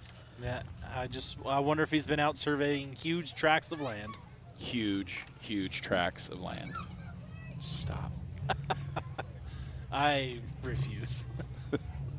Let's throw it to the chat, because why not? Let's just say, Let's see if these go any more off the rails. yeah, I mean, why not? So, chat, what we want to know right now is if you were a donut, what kind of donut would you be and why?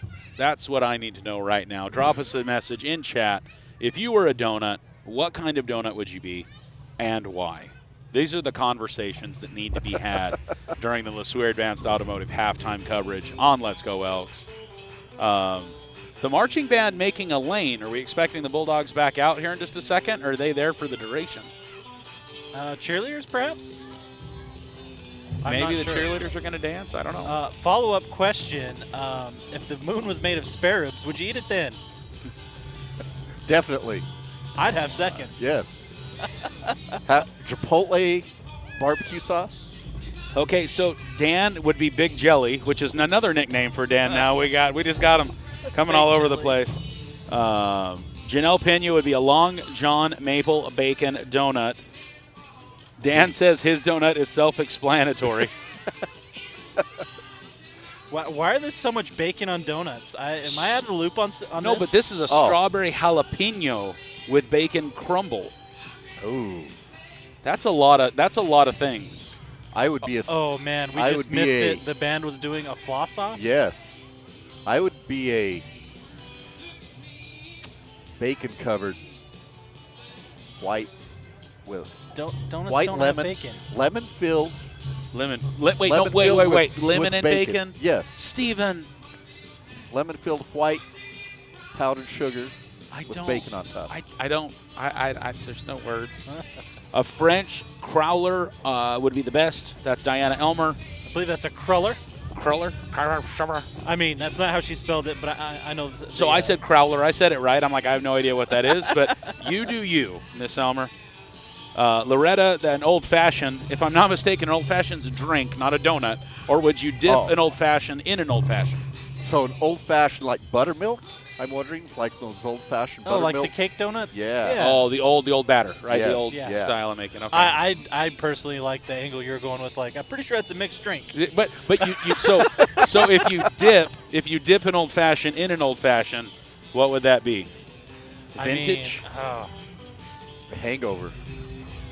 Oh, you know what's good are hangover burgers. Uh-huh. Are you guys a fan? I didn't know that was magical. An over-easy egg on a hamburger until I ate one. That's Yes. really good. That's really good. Throw some green chili on top of that thing.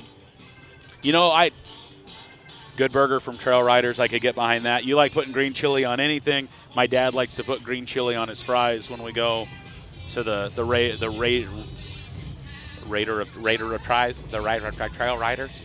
I was trying to say the Rider of Trails, and it would not come out of my mouth at all. So, Melissa, I apologize. Raiders of the Lost Fork. Raiders of the Lost Fork. That is exactly what it is. I mean, any Mexican food or burger, you can put green chili and a fried egg on it, and it's good. That's fair. Either not one wrong. of those. You know, at Trail Riders, you can get just a side of green chili and do that with whatever meal you'd like to do.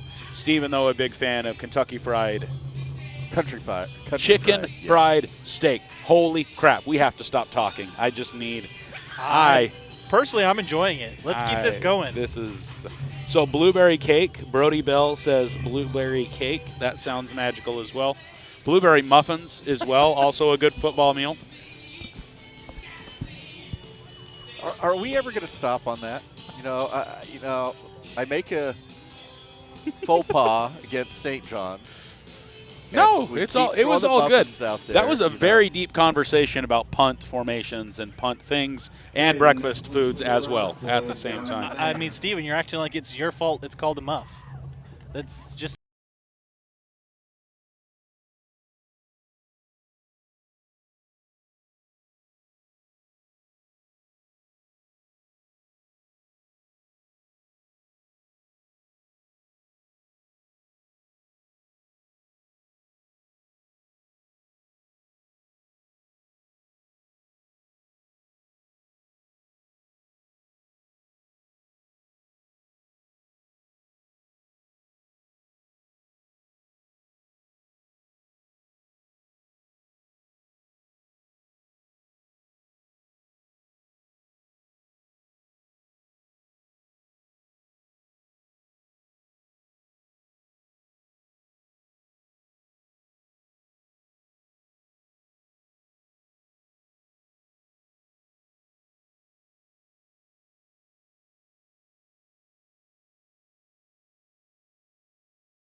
she'll stay and listen to the postgame show, and you know, she did tell me that when we get into the postgame show, to occasionally say what the final score was, because sometimes that's all they the scoreboard catch. goes down a little bit as well. Yeah. So, no.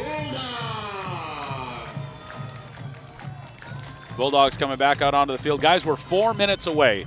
So if you're watching the live stream, if you've got it in the living room and you're popping some popcorn, whatever you might be doing, you got 4 minutes until the third quarter. 4 more minutes of our halftime coverage as the Elks coming back out onto the field. Garrett's able to snag him. Here we got Gage. Whoa, wait, whoa. Nope, not what? Bees. And there's the Elks coming back onto the field. Garrett, you were doing so well, buddy.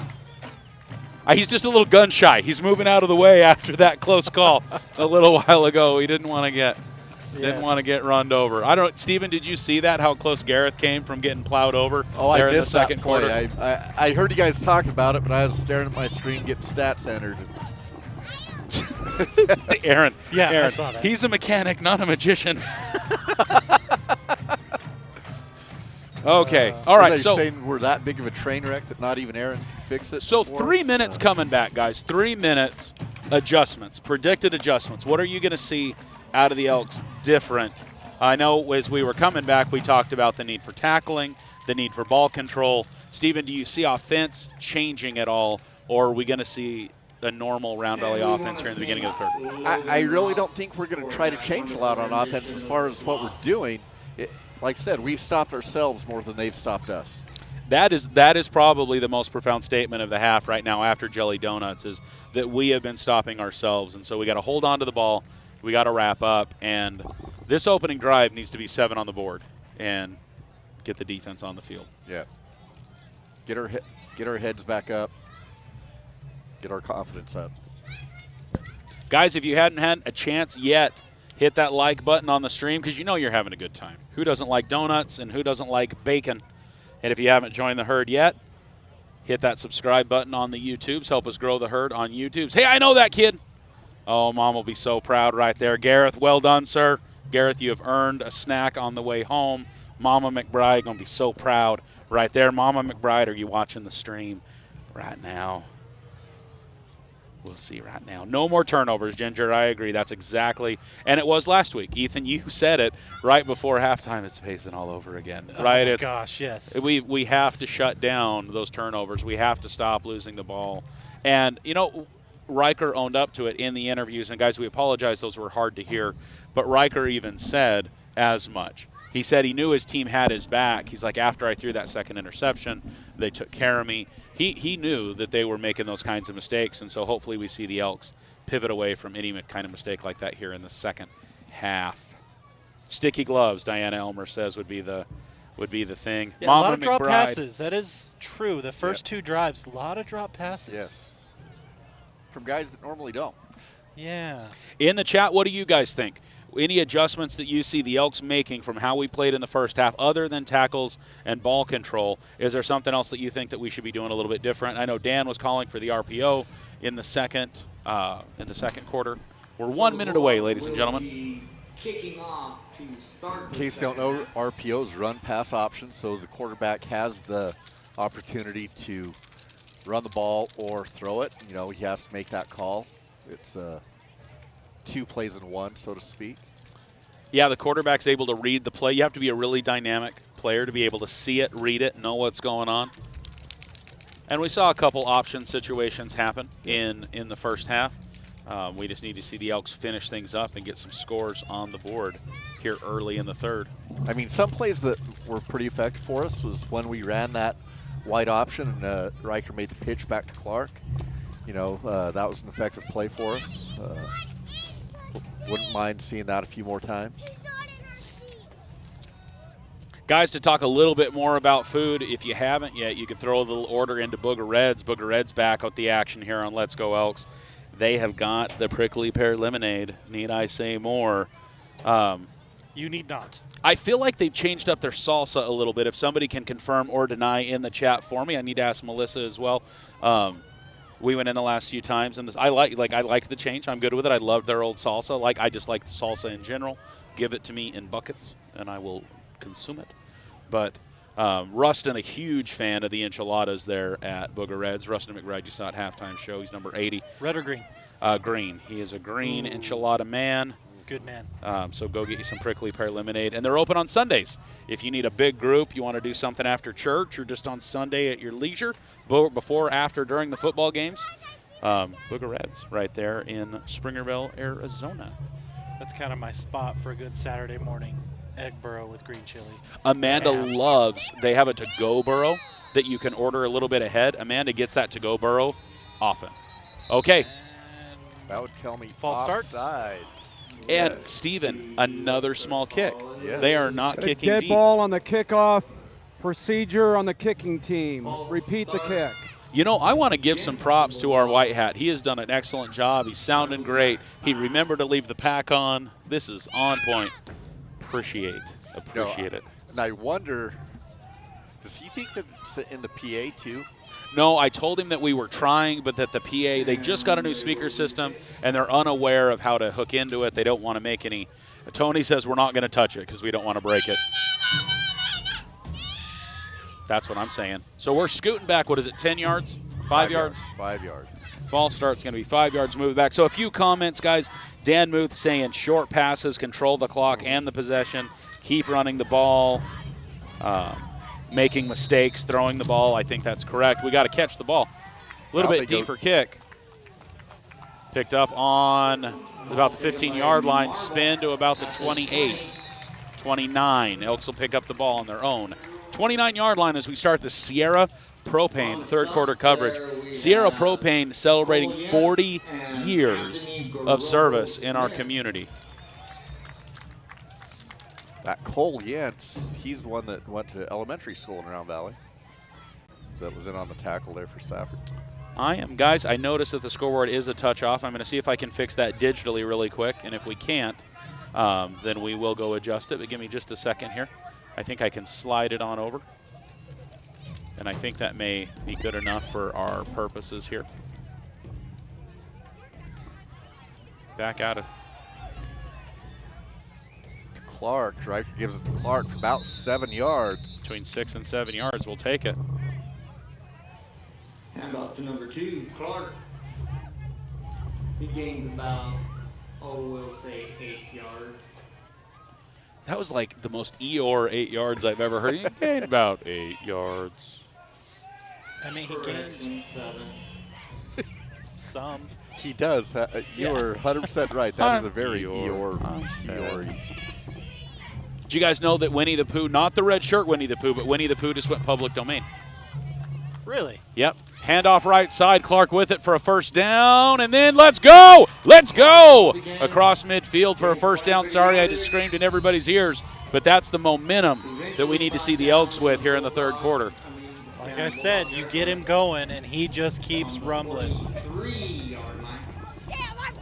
So, yes, the original 100 Acre Woods Pooh Bear is now public domain. It's been 100 years. And so if you've seen the older art style, not the red shirt, not the Disney style Winnie, is now public domain. So you may see that happen. Like, you can now use it in T-shirt designs. You could use it copyright free because it is now public domain. My daughter told me there's a Winnie the Pooh horror movie out. But Yeah. Riker's going to hold on to it up the middle. He gets caught, snagged, though. Gain of about 2 on the play. Well, it is not Christmas. It is Halloween, so, you know, whatever. All those movies are coming out right now. It should be second I down. believe that was Should be second down over there. Smith on that. Fixed Yep, it. 2nd and 9. Gain of about a yard for Riker. They did have it moved to third down there for a second. So Yeah, so from the chat, what I'm hearing is a lot of hold on to the ball and run the ball. We just got to keep the ball in our possession as we cross the end zone. From the shotgun, Riker hands off left side. He's trying to find a hole. Finds him a little crease, Dan. Not the crease that Dan likes to see, but, it's doable for another couple yards. It's going to be 3rd and 6. All right, 3rd and 6. Are we going to try and run it again, or are we going to go to the air? 3rd and 5. I would say we're going to run it. One thing Dan brought up in the chat, though, what we could do. That one thing that we did do effectively against Thatcher in the second half was that short passing game, 5-yard hitches, just quick pops. Those explosive little passes, right? Just get it out to the outside, run 5-6 yards, boom, breakaway, boom. So 3rd and 6, here we go. This has been a pinch point for the Round Valley Elks. Riker doesn't give nobody around. That is 6 points on the board. Connor Luker, flag. And a flag for dragging him 3 yards out of the end zone and then tackling him. Hands in the air like you just don't care for a Trail Riders touchdown. 39-yard touchdown. And at the end of it, looks like we have. Yeah, that's unfortunately the same player that had the massive block in the back. You know, Dan Muth, great call. That was an RPO, ladies and gentlemen, right there. Luker had the option. He pulled the ball back from Clark and threw to the wide open Luker. Here, I'll pull back a little bit. We'll see if we can't catch this after the PAT. Great play by the Round Valley Elks. Oh, wait, there's still not a score on the board. I thought I saw the official put his hands in the air. They're in the air again. It is. It's up now. It is up now. I was like, I'm pretty sure I gave Trail Riders the touchdown. So do we have to decline the penalty? I think. Or does it get assessed Here we on go, the here we go, kickoff? here we go. Score was good. Touchdown is good. Dead ball, personal foul, unnecessary roughness on number 10. That penalty is going to be assessed 15 yards on the kickoff. At the kickoff. Ooh, okay. Okay. So that'll push the kickoff way back to the 25-yard line, right? Kickoff happens at the 40? Yep.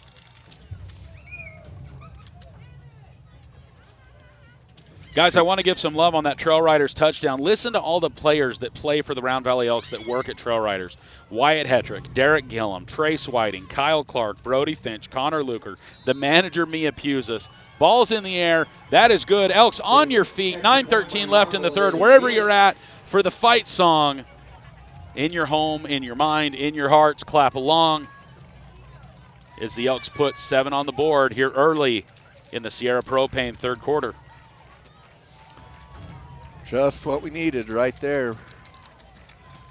And the Elks fans on their feet on the sidelines. Oh.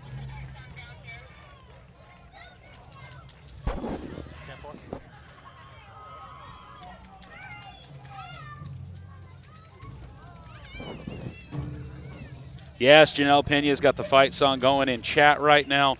Guys, I wonder, I need to reach out. I wonder if I can whitelist the Notre Dame fight song. It'd be interesting to see, or if I could get the band to play it just different enough where we wouldn't get copyright hit with it every time, where we could play it during, where we could play it at certain times. So, oh, man, my brain was totally backwards. We scored. It's 15 the other way, Steven. I was thinking, I was thinking the kick way back. No. So this brings what is Rucker going to do? So this brings up, do you onside kick it here? Yeah, GBC in the chat was exactly right. My brain was thinking it backwards. But yeah, so is it an onside kick? Do you just, Riker doesn't have to do much. He could kick a field goal right here and can we just get 3 points and we'll just call it a day? Ginger, I appreciate the kind words in the chat. Yeah, Glad that's you're exactly what he just did. So that's for 3. Just leave those hands in the air, I think is what that is. That is a touchback. No, that's a touchdown. That is 3-point touchdown is what that is. In Aussie rules football, we would get a point right there. Yes. 2 if he hits the post. Oh, that's fair. Yeah. That's fair. That's talent. If Mr. Keim, if you're watching, listening, that was for you. He's watching Aussie Rules football and our broadcast at the same time right now. I mean, what else would you be doing with your Thursday night? I got to witness an Aussie Rules football game in Australia. When you when you went down and played. Quick pass to the right side to 13. He's going to snag that ball. Oh! Body slam by the defense. So, Safford not happy about the tackle. There's nothing wrong with that. It's a violent play, but nothing wrong with that.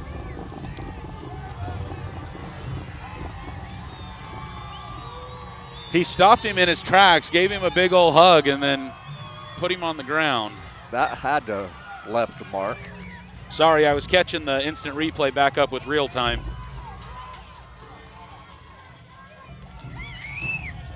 Up the middle for a couple yards. It's going to be short of the first, 3rd and about 2. Oh, things get a little chippy down there. Safford's still a little fired up. Monster Rios, the ball carrier. 32. Just short of the first down, bring up 3rd and 1.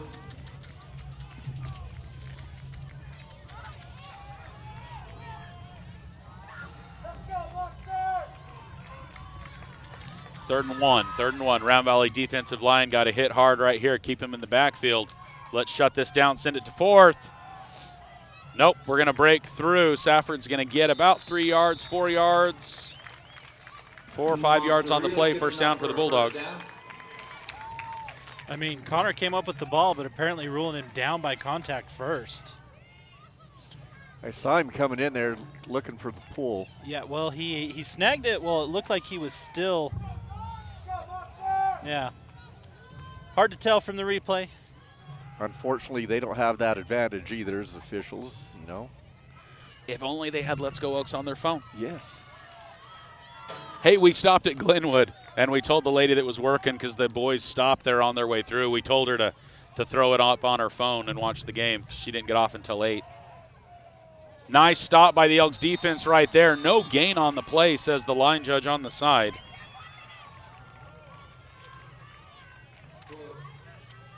Thing is, 8 o'clock New Mexico time is 7 o'clock Arizona time. Oh, that's fair. So she was done at work by the time the game started. Gavin Pettit. Guys, once again, this quarter of football being brought to you by Sierra Propane, a company built on service, a company for the community. If you have a kid that's played Little League, you have seen Sierra Propane on one of their jerseys. They are here for the community. Quick pass to 13. Breaks one, tackle, spins. Riker says, you're not going anywhere this time. Flag? Is that a flag on the far side? Yes. Gage says touchdown. I'm not sure why, but Gage had his hands in the air like we scored a There's touchdown. a lot of pushing going on, and every time it starts, he just puts his hands straight up in the air. Wasn't me. He's been called a few times this season, so he's just not playing that game. Sorry about the feedback that keeps coming across the mic. I think it might be the middle plate in my head. They just need to turn on their feedback ferret so they don't get that, or they need to point that speaker that's pointing right back at us away from the announcer. Did you just say they need to feed that ferret? Yeah, they need the feedback ferret. Oh, there you go. Also known as feedback eliminators. We have them in the dome because the dome, while it is a blessing, it is an acoustic nightmare. But the sound system, when it is dialed in, is pretty awesome. Safford's moving backwards. That's not a good sign. Ineligible downfield offense, number 7. Number 7. 7 was covered by the receiver. Second down. Oh, so that's a formation error that makes number 7 ineligible. Yeah, it makes him a lineman, basically. 2nd and 15 is where we're going to find ourselves on the Bulldogs' own 30-yard line here in the third quarter of play. 14-7 the ball game with 6.5 minutes to go. So, guys, let us know in the chat. I want to know how you're watching the game. Are you at home in your living room? Are you enjoying it on the TV? Are you on your phone? Are you on the road? Sometimes we have people that listen to us radio style, and if you are, we'll do our best to modify our broadcast a little bit for you. But how are you watching this game? Quick change up on the defense, handoff right side. Or no, did he snap to the receiver or snap to the running back? What happened? Direct snap there. I believe, I'm going to watch the instant replay. I believe it was a direct snap to the running back to the right side. Let's watch the White Mountain Regional Medical Center instant replay. Ball carrier there was quarterback keeper, I Yeah. guess is what that just ended up being. I mean, they could have easily been called for a false start as the running back took a step Towards the line. before the ball was being snapped. They got away with So one they'd there. have had that illegal motion penalty. Yeah. Yep. 3rd and 15. Bulldogs heavy to the left side. 1 receiver on our side, 3 over on the other side, 1 running back there with the quarterback. Quarterback takes a couple steps, shaking to the right side. I feel like he's going to hold it. No, he's saying, I want to throw the ball. Riker Marble! Interception. That was Riker, was it not? Yes. Riker Marble with the 2nd interception of the night, 116th sack of the night. It's amazing. Amazing. 1 interception equals 57 sacks. That's how the math works out, people. I don't make these decisions. You make one mistake. What's the saying? 100 attaboys gets wiped away, right? By one something. Like this business, do all this good stuff, then make one mistake, and that's what gets broadcast across town. Yeah, You know? Yelp reviews and Facebook Yeah. comments will only be. Hey, the Elks have got the ball back, guys. 5:12 left in the Sierra Propane third quarter. Riker Marble from the shotgun. Elks heavy to the right side. He's going to give to Clark up the middle. Clark's going to get to about the 43-yard line. Carry of about 6 yards. Drumline getting it done. Drumline getting it done. Good movie, and I do enjoy a good drumline as well.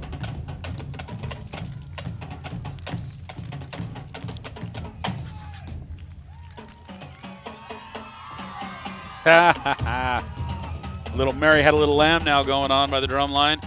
Second down, 4 or 5 yards to go. Riker communicating with his back. 3 receivers out to the left, 1 to the right side. Riker looks, pass to the right side. We're headed to the corner. Pass coverage by number 5 for the Bulldogs. Pass intended for, was that Mr. Brett Jordan? Yeah, he jumped a little early and then couldn't see through the DB, and so that it made the miss look a lot worse than it was. Pass is intended for number 23, Brett Jordan, defensively there, number 5. Kristen Gillespie's watching from her phone while she's at the girls' varsity game. Kristen, how are the girls doing? They're playing St. John's tonight, right? We got some people watching from work. We got people watching at home on their TV. 3rd and 3, 3rd and 4 here. Miley McBride dropping into the chat, commenting on how sharp those polos look, gentlemen. I didn't know that everybody was planning on wearing them today. Mine was literally sitting by the front door. Riker tried to get that ball downfield, and I think he second-guessed himself after thinking I should have tucked and ran there. Brett Jordan's like, I mean, he's literally hanging off the back of my pads, ref. Can you throw that, please? Yeah, definitely a hold coming out of the contact out of his break. He was a little upset about that. Mom says every time I call him Carlos, she's like, who's he talking about? 4th and 4 for the Round Valley Elks, right about midfield. The Elks are going for it. Riker Marble rolling to the right side. Pass is up. Complete Luker. to Luker. Connor Luker. That's good for the first. Let's move those chains. Pass is complete for number 11. Nice shot. Whoa, whoa, whoa. I felt it coming. Can we decaffeinate him before the game? I think whatever he drank, we're going to have to calm that down. I love Luker. He's just a smart ball player. He always gets beyond the line of scrimmage or line to gain. Make sure we can get that first down if needed. Round Valley's offense, 1st and 10 from the Bulldog 34-yard line. 4 minutes left in the third. Clark with it right side. Clark's going to choo-choo train for 9 yards. Kyle Clark and 9 yards. Those 2 words, those 2 phrases, synonymous. Synonymous. Defensively there, Noah Dominguez and number 52, Xavier Owens.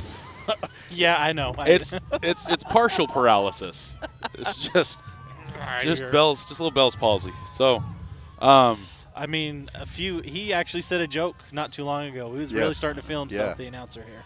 guys, is it just me or is this game just moving? Like, not a lot of timeouts, not a lot of pauses. Pass in the air, intercepted. Number 3 is off to the races, trying to cut to the right side. He's got some room in a block. Round Valley has to lock up those tackles. They're going to get to about midfield. Bulldogs will have it on the 45-yard line. 3:03 left in the third.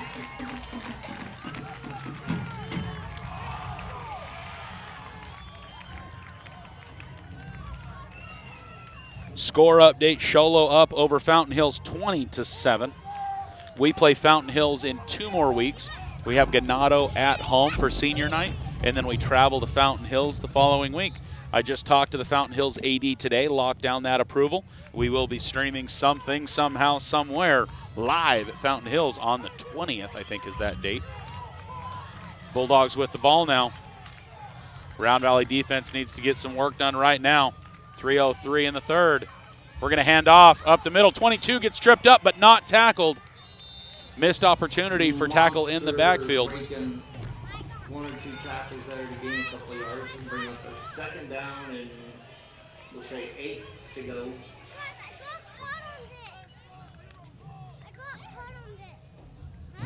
Don't get caught on that. That's our microphone. I was very interested in that conversation as well. Ladies and gentlemen, I wonder if it's too bad. We'll get, during a timeout, we'll get Jensen to cut over there, zoom in. Oh, they're headed out. 2nd and 7. Quarterback rolling to the right side, looking. He's going to tuck and run. Oh. Really late flag. I mean, he didn't know he was out of bounds, I feel like. He started. Gage Baker, hands in the air. Yeah. He started to tackle inbounds and just kept rolling. Tough call. Tough call, but lots of Bulldogs there on the sideline, lots of stuff going on, but in the zone, it's hard to tell. That was Dead Wade ball. Hill. Personal on the foul. Defense. Number 8. Unnecessary roughness. Out of bounds.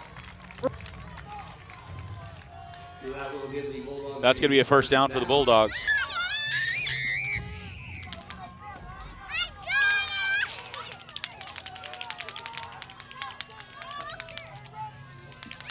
.218 left in the third.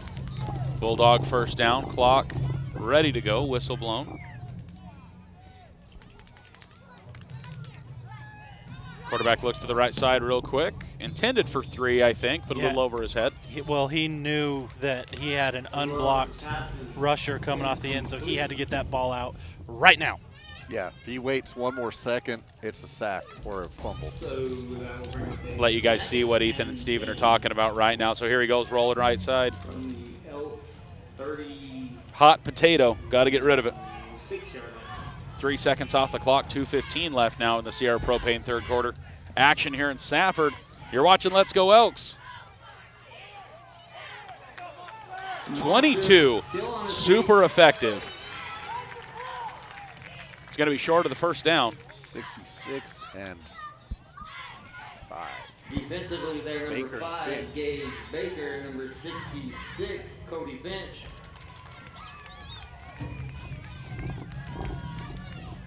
Guys, they're not giving us much time at all for breaks, timeouts, or anything, so we want to give some love to Napa Auto Parts in Springerville, locally owned, America's largest network of parts and repair, and they're open 7 days a week right there by the McDonald's. 22 up the middle this time. He's going to plow through for a first down. 1.5 left. So, guys, if you got some parts, if you need a new battery, if you need something big or small for vehicular, Napa Auto Parts there in Springerville, Arizona.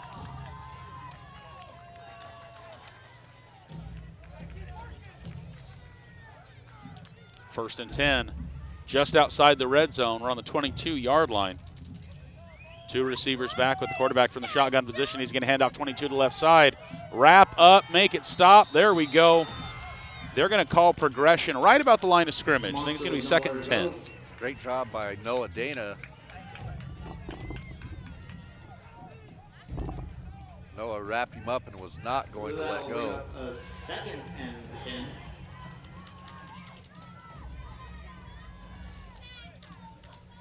Bringing in our heavy package, brought in Nell for Gavin. About a 100-pound difference in that switch right there. Good old Nell. Here we go. 2 in the backfield again. 2nd and 10. Oh, that motion. receiver, you saw the receiver spaz on the left side there. Yep. Pass is going to him. What? No. I just wanted a Dead head ball. stop. False start. Offense. Wide receiver. 2nd down. Checks out. That's what I saw. Yeah, that's what you'd call? Yeah. Ethan, you good? Okay. Yeah, I'm good. Ethan agrees. White hat certified call brought to you by Luck Unchanged to my Why does left that right look here. like about a 3-yard penalty? Yeah, I mean, that's a short 5. Yeah. That is a short 5.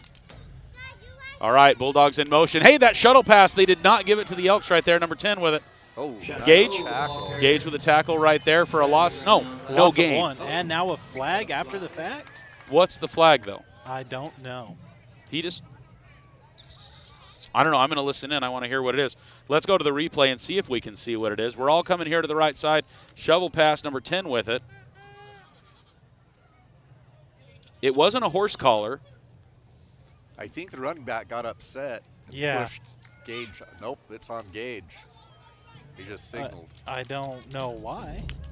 Maybe he pushed. I don't know. Something happened on the ground right there. Have to be after, like it was right after the play if it was after the play.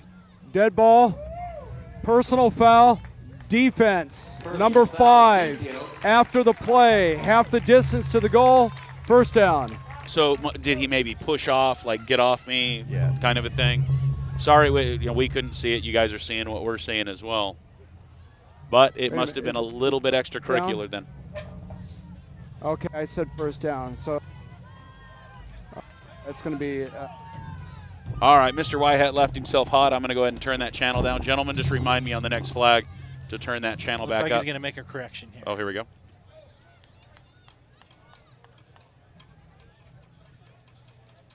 Now he's turned it off. Now it's off. So now, wait, nope. Oh, we're backwards now. Yeah.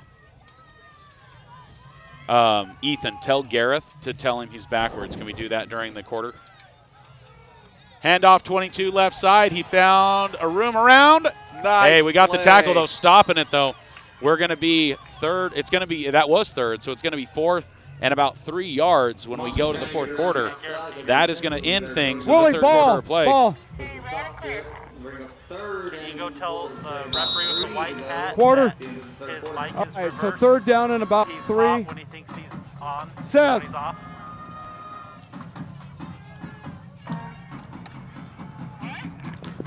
Can you go tell the white hat that he's hot right now? Here, I'll get it. I'll get it. Oh, no, stop.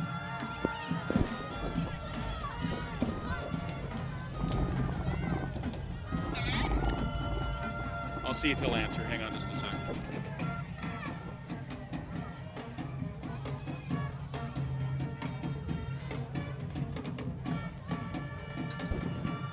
Nope. The referee with the white hat, his microphone is currently on. Hurry, Gareth. Sorry, guys. We're trying to let the white hat know that he's currently on. Oh, that's good. In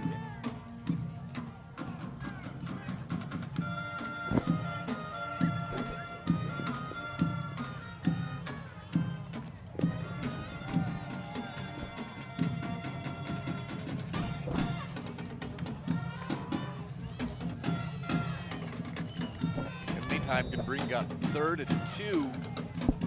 Start the fourth quarter. All right, here we go. We're still trying to fix the white hat. He's currently backwards on us.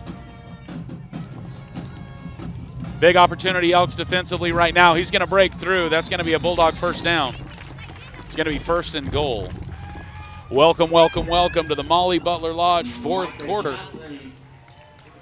Getting the first down, so we're looking at I'm going to turn up his channel again. Maybe he fixed it.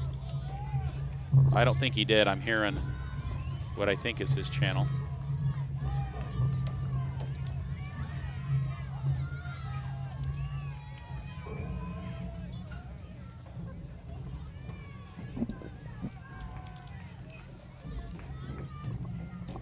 First and goal.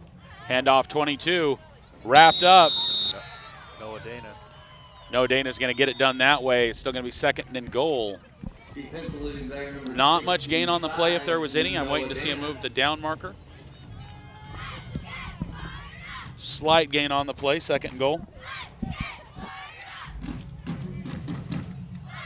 Oh, go ahead. I say you've got to keep him out of the end zone here. You know, at least a field goal. No Big, more than a field big goal. defensive opportunity right here. Have to shut this down. And they're going to keep giving the ball to 22. Yep. He's named Monster for a reason, apparently. Pass.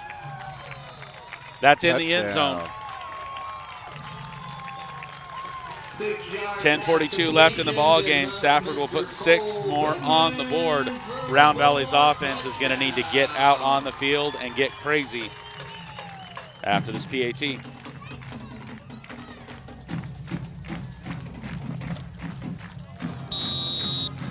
Okay, so we have another opportunity after the PAT. Let me try this again. I'll see if he'll answer.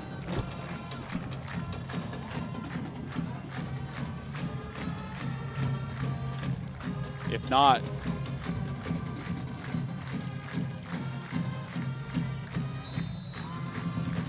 10:42 left in the ball game. They're going to make it a 21-7 ball game here on Let's Go Elks. We'll be right back.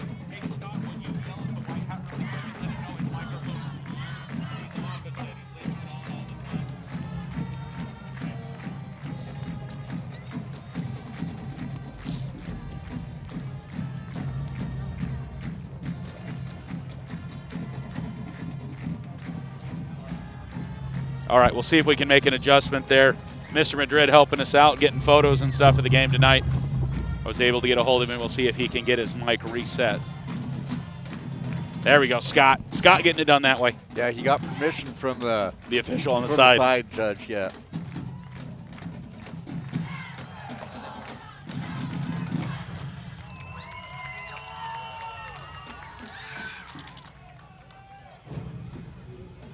Gotta tell you, I've been to a lot of games, and I do have to give a shout out. Let's get a round of applause for the Safford High School band. They are into. All right, we will know at the next penalty whether that worked or not.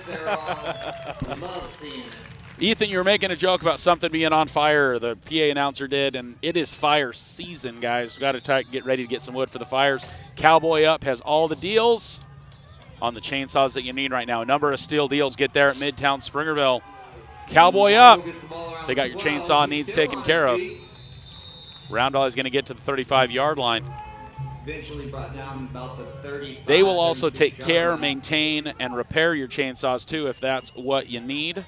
Defensively there, 34, Jared Colorado. Midtown Springerville, they got the deals. Go in, tell them that Let's Go Elks sent you because you want a new chainsaw. They got lots of goodies if you need a new chainsaw as well.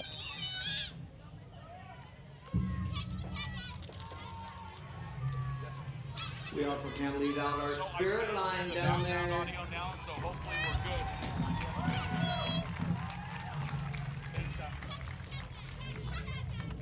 Right on, right on. Riker Marble, quick pass right side to Connor Luker. Connor's trying to move and shake and bake. Tackle after a gain of a few yards on the play, second down. 10:20 left in the ball game. Lots of time, but this is definitely a possession we need to see Elks put 7 more on the board.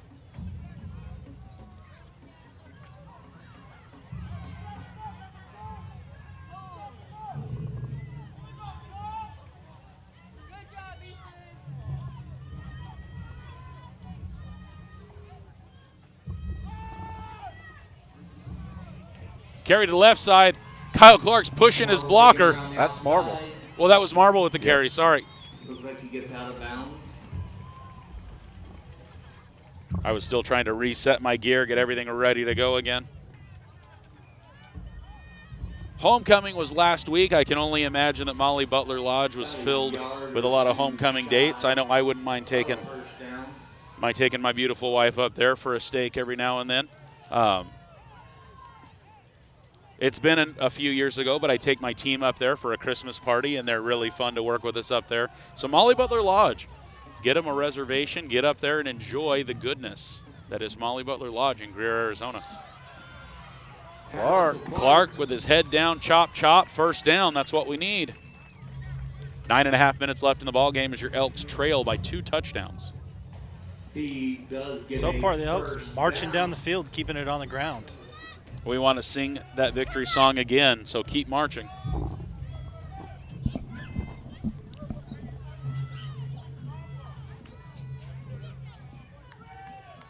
First and 10 for the Elks on the other side of midfield in Bulldog territory. Lined up heavy to the left side. Riker's got one friend in the backfield with him as he sends Luker and Mosen across the field. He's going to hang on to it. He's got a lead blocker. Riker comes around the corner. Nice lead block by Dana out there. Right?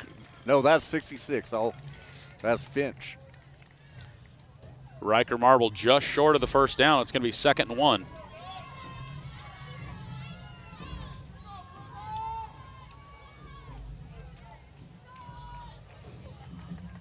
What other games do we got going around the mountain, sports fans? If you know of any other scores, let us know what's going on. I haven't even had a chance to look at Max Preps. Sholo's playing Fountain Hills. Right now, what else do we got going around the mountain? Where's St. John's tonight? Where's Blue Ridge tonight? 2nd and 1, Riker Marble. Holds on to it, pass dump across the middle. Brett Jordan. Touchdown! Como se dice a touchdown. No flags. Hands in the air like you just don't care. Brett Jordan puts it in for a Trail Riders touchdown. 40 yards. 40-yard. That's what I just said. I hear the echo. I hear the echo. Pass up. Brett Jordan gets it.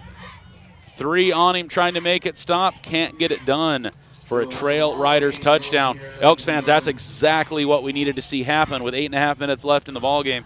Elks need to get this PAT and get the ball back.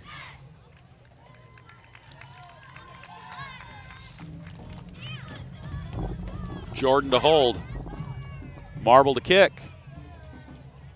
That's what we need to see right there with 8.5 minutes left in the ball game. It is a 21-14 ball game as the Elks trail by only 1 touchdown here in the Molly Butler Lodge fourth quarter. Ethan's taking a look at scores. We'll see if we can get you a few here in just a second. But we want to let you know that Pioneer Title in Springerville helping bring the action. Longtime supporter of Let's Go Elks. A huge, huge thanks to them. Guys, if you're buying, selling, dividing, conquering, whatever it might be, and you need a title agent, go see Carly and the friendly staff in Springerville. They made it feel comfortable. It wasn't a ream of paper, 9 million signatures. It was half a ream of paper. No, it's guys, buying, selling, it's a lot of work, and they take a lot of the guesswork out of it for you. You show up, they walk you through it, you get it done, you're out of there. So go see the friendly staff there in Springerville, Arizona. So with 8:25 left to go in the fourth quarter. And I started listening to the announcer all of a sudden. Sorry, I just want to make sure I wasn't missing anything. It's a good situation. Go see the friendly folks there at Pioneer Title in Springerville. So I get on Max Preps to look at the scores tonight, and I'm like, why are there only 3 games showing up? Because it's Thursday and not Friday, where yes. all the games are happening tomorrow night. Nobody else is playing. So who, like, there's only 3 games. Us, Sholo, and who else? Chin Lee, I was just looking at it, too. Marble with the boot that's going to get to about the 8-yard line. Call it the 6-yard line. Be careful giving 3 some running room. He's going to get to about the 26, 27-yard line. Chinley and Winslow. That makes sense why there's not a lot of other games going on. Usually in the chat, usually in the text messages, I'm hearing lots of stuff. GBC's letting us know that it's a 20-7 ball game. Sholo up in the fourth quarter. 10 minutes left, so they're almost in line with what we've got going here.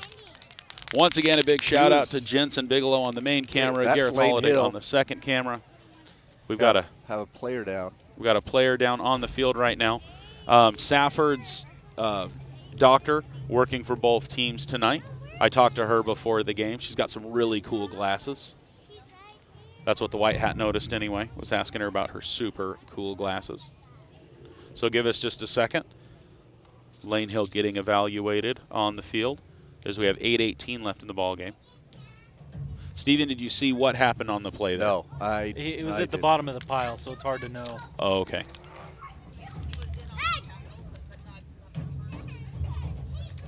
Let me see if we can maybe go back and look at the instant replay here. Give me just a second as we go for the kickoff because I think we've got the time. So here, we'll go to the White Mountain Regional Medical Center instant replay of the kickoff here, and you can see one more time. Andrea letting us know that he was or Ethan said bottom of the pile. Tough to see. Kick is up. So you got to be careful giving 3 this running room here. Just ran into a bunch of stuff going on. I don't think I saw much. Just bottom of the pile. A lot of things going on right there, unfortunately. We're going to give it just a minute here, guys, as they evaluate and try to take care of Mr. Hill. Yeah, he gets up and then just goes down.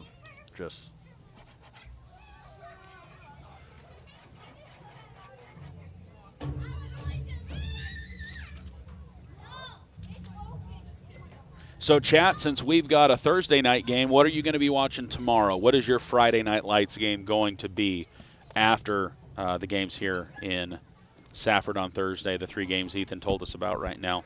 Sholo, Fountain Hills, that gives us some insight, Ethan. We play Fountain Hills in a few weeks.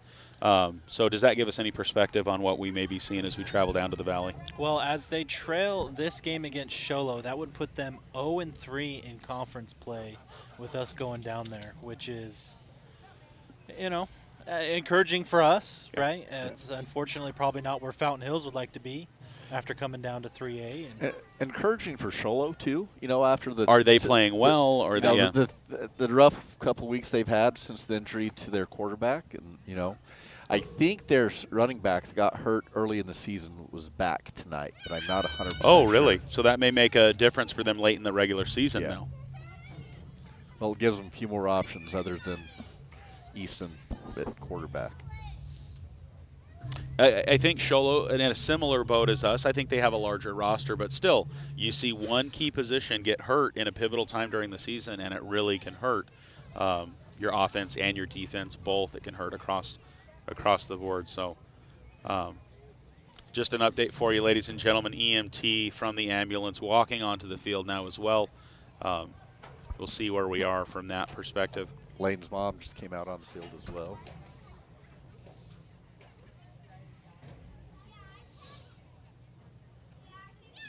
Safford with a doctor on site helping take care of both teams. If you can see, it is the lady in the white with a pink shirt there with those pink sleeves evaluating Lane there. The EMT probably just taking a look to see if it's needed. Are they going to need to be looking at a different situation here?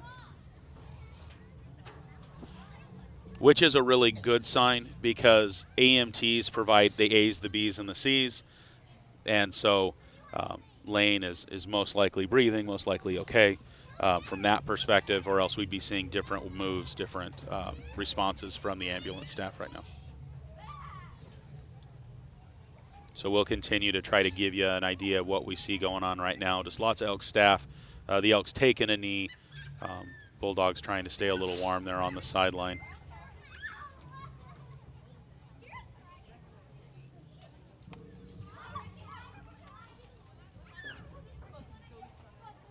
Ginger might go to the, is that the Lobos game? Sorry, I have. Yep. Ginger says she might go to the Snowflake game. Who are they playing tomorrow? Not sure who the Lobos have on their lineup. The Lobos now playing 4A. So they went up to 4A. Fountain Hills came down. Ethan, you're saying from 4A to 3A? Yes, sir. And so lots of shifting. Morenci playing 3A ball now. Runner-up to Pima, correct, this last year. Yep. But Pima stayed 2A, wins the state championship, doesn't change. Morenci, the runner-up, and does move up, and they're playing with them. They were our opening game this year. The difference being Morenci was also in the state championship game the prior year. It's a 3-year rolling average that determines whether you go up or not. And it's weighted 50% of the last season and then 25% of the second and third seasons behind that. And so a 3-year weightedness going on. And so Morenci did well 3 years, enough in a row to justify the move for them. Yeah, but I guess the new ruling is they're going to pause that for a year. We'll have a reverse schedule next year that we did this year, so they're not going to be adjusting teams this year, not going to be moving anybody. So They're now gonna it start becomes doing like that a every 6 2 years. So now it becomes a 6-year weighted? No, every 2 years. So they're not. They're going to go back to every other year changing schedules. Yep. So they won't move it up, move teams up until after next season. Then you'll have the change again. Then it'll be in every 2 years instead of every 1 year. Wow. Things moving. That's a tough thing to hear, especially in the position that we're in. We're working. We're getting it done in the 3A. Ladies and gentlemen, AMR rolling. An ambulance closer to Lane. That doesn't necessarily mean that he's going for a ride yet. They are just getting things closer to him. We'll know more. As we know more, we're going to let you know more.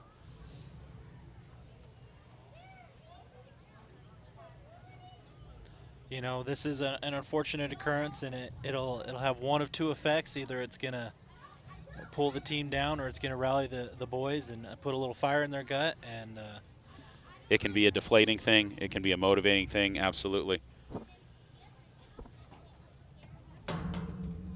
First and foremost, safety. We want to make sure that Lane is healthy, that Lane's okay, and that's center of mind. That's top of mind for everybody right now on the field.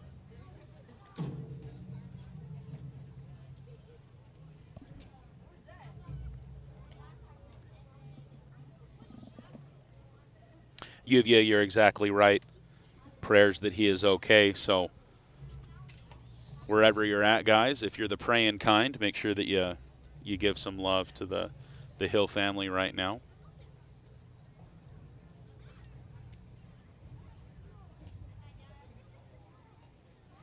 We did see his feet moving, so Also- it's not a paralysis situation. Also a good sign. Again, we're just trying to be your eyes and ears, guys. We know nothing. Everything that we say is unofficial, but those are the things that you want to look for. You want to see him moving. We want to see him lucid. EMTs are unrolling, are bringing the stretcher out from the back, so it looks like they may be preparing to stabilize Lane. Yeah, they're putting They're putting a C-collar on, is what we're hearing as well, and so they are stabilizing his neck right now. Stretcher is being removed from the ambulance right now, so it looks like we will be seeing Lane exiting the ball game right now.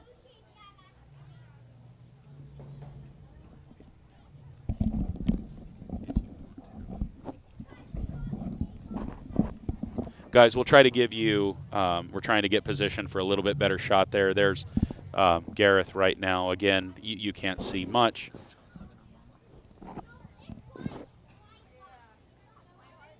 But we do see the stretcher is out. You can see that back in the background there.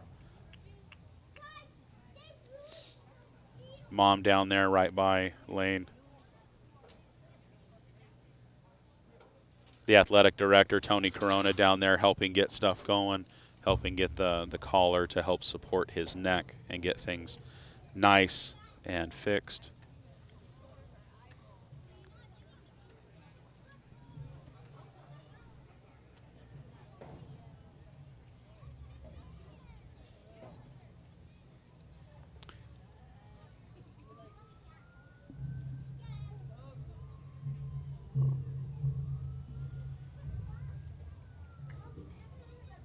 So the board that you see there, they will stabilize him on that board and then transfer him to the stretcher here momentarily. So guys, again, hearts, thoughts and prayers go out to the Hill family now. Make sure that you include them in your thoughts this evening.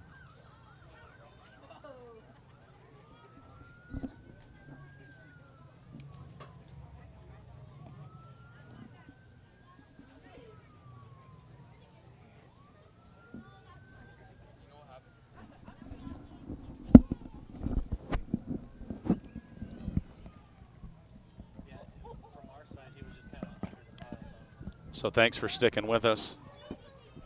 They said from this camera over here, they could see it was a helmet. So guys, again, anything that we say is unofficial. Anything we're hearing, just what the crowd is hearing up top, but we are hearing that from a different perspective on the, that'd be the south side of the field, that it looked like there was some helmet-to-helmet contact that could have occurred. That would line up with what we're seeing with, securing the neck as well right now. And so getting him transferred now to the stretcher.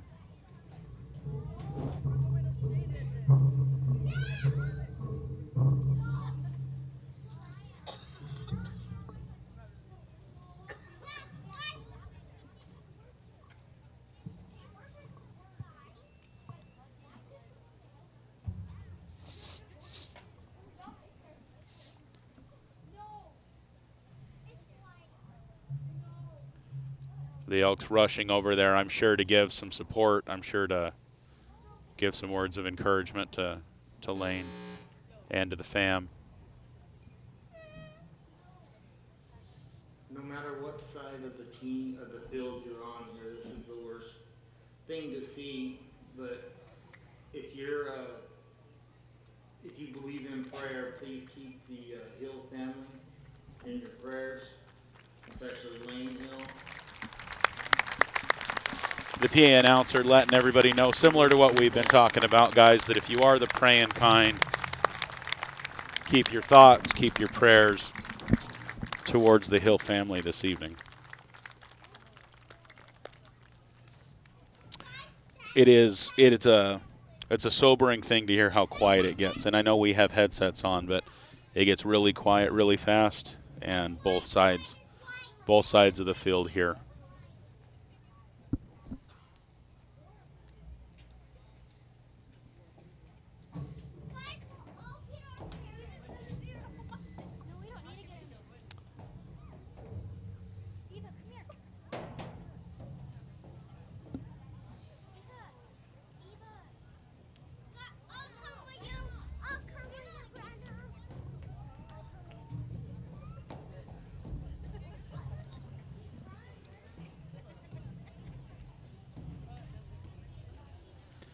So, guys, if we get any information, we will let you know.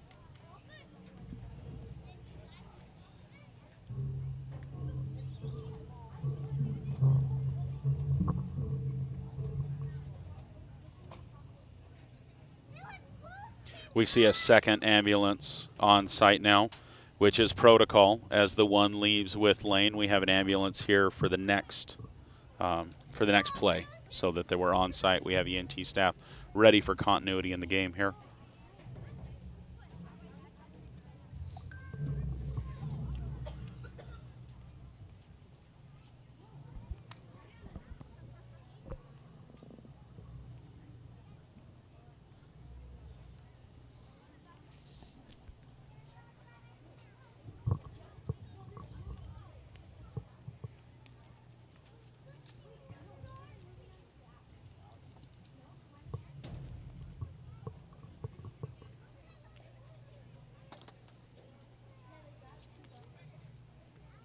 Second stretcher coming out.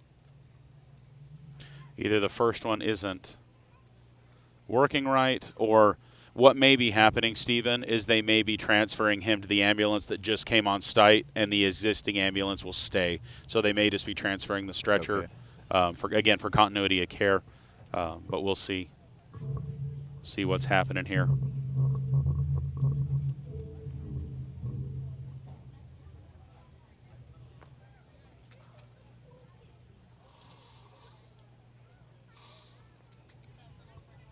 It looks like that may be what's happening right now. They're transferring him to another stretcher.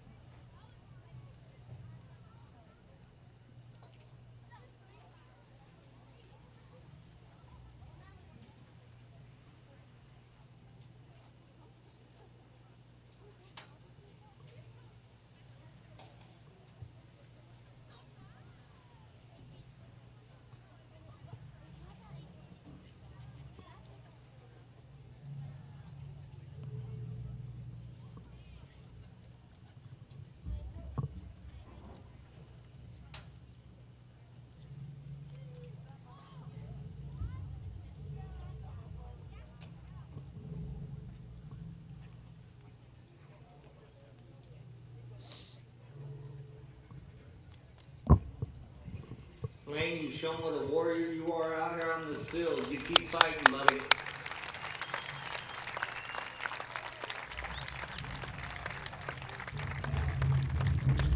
Hey guys, there's only so many words, as we don't know what's going on that we can say. I definitely feel for the PA announcer. There's only so many things you can say in a moment like this. And lastly, one more time, thoughts and prayers to the Hill family. Send them our love. Send them the love of the herd. You know, and just to echo the thoughts of Chase Wilkins, Mount Graham Regional Medical Center, excellent medical facility. Had a daughter born there. Several trips to the emergency room when I was down here in college with kids and stitches, and so great people. Yes, my 3 oldest were born here, this facility. Great doctors.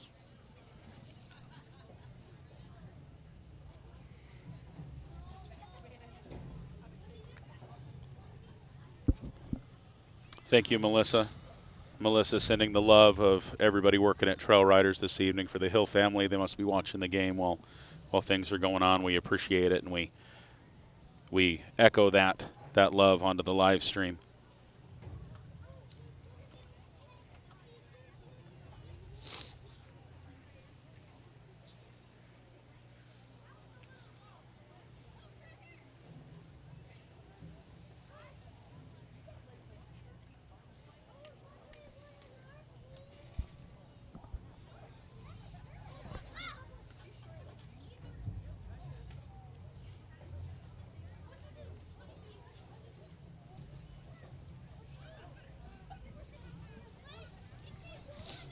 That moth's trying to eat me. I was about to say, is that a moth or a pterodactyl? So it was on my back, and I thought Steven was going like this the whole time, and I kept moving, and I'm like, no, William's not behind me. You know, it's not one of my kids wanting money for the concession stand. Thought I was scratching your back over there. I thought something was going on, and then nothing, and then all of a sudden it decided to perch on the mixer, and it's gone now.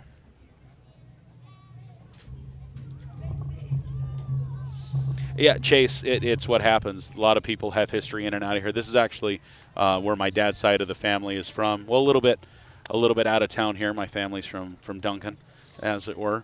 That is how it is. My dad's family is from Duncan. Still has stuff out there in Duncan and Sheldon area. We spent a couple years in Morenci. My grandma lived in Safford for a long time. Your mom's from Verdon. Yep, small world. Absolutely small world. Talk about a bump in the road when you're talking about Verdon, New Mexico.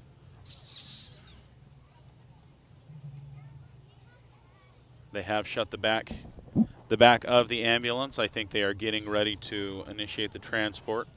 Mount Graham not far from here. It's going to be a pretty short transport, and they'll get him evaluated. Guys, if we hear anything, we will try to pass that along. But again, we don't want to pass on anything that we don't know. We don't want the rumor mill Okay, to we'll be ready to resume play as soon as they leave the track area. Big appreciated of the white hat there.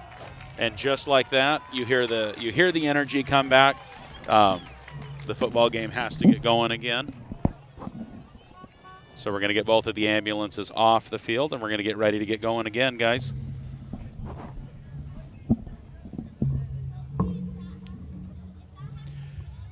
So to bring everybody back, this happened on a kickoff. And so that was a return, I believe, by number 3 for the Bulldogs that got to about the 26, 27-yard line. We have about 8:18 left in the ball game. We're in the fourth quarter, brought to you by Molly Butler Lodge. They almost have both of the ambulances back off the field completely. I believe once it's completely off the field, we'll hear a whistle from the official, and we will be back to the ball game. Hunter, your mom's from Duncan? Right on. Wildcats with a K is how they roll there. Not to be confused with the Morenci Wildcats. Wildcats with a C. And I'm pretty sure Duncan is gray and red. Here we go. I like this white hat. White hat gives us the go-ahead. Ball's on the ground, whistle in the air, 1st and 10. Bulldogs with the ball just like that. Crowd back communicating. We got 2 in the backfield from the shotgun position. Quarterback's going to roll right side. Lots of pressure. Incomplete pass. Yep. 2nd and 10. Nice pressure there. Who was that? That was Brody. That was Brody Ziegler. Grandma Z, I hope you're screaming at your TV right now.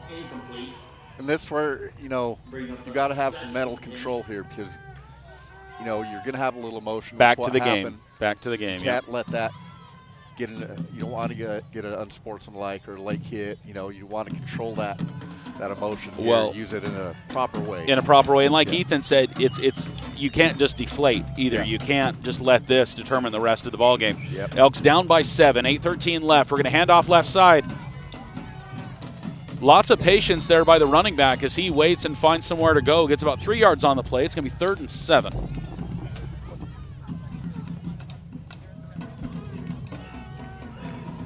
Monster with the ball.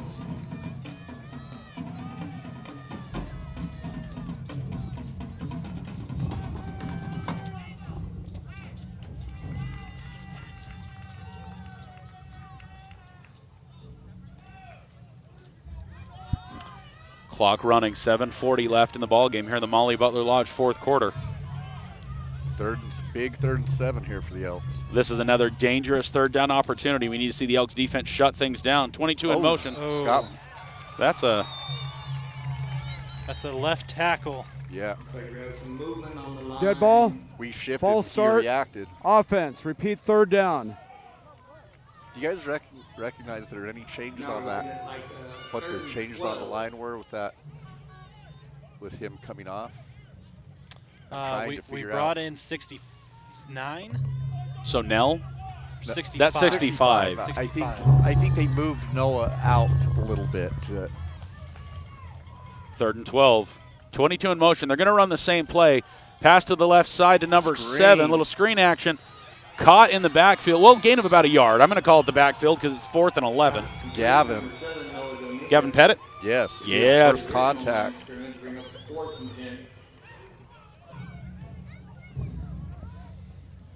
Just under 7 minutes of play here in the Molly Butler Lodge fourth quarter. Your Elks trail by 7. It's a 21-4 ball game. Safford with the ball, 4th and 10 in a little bit, so a long 10 maybe. Would anticipate a punt in this situation right here.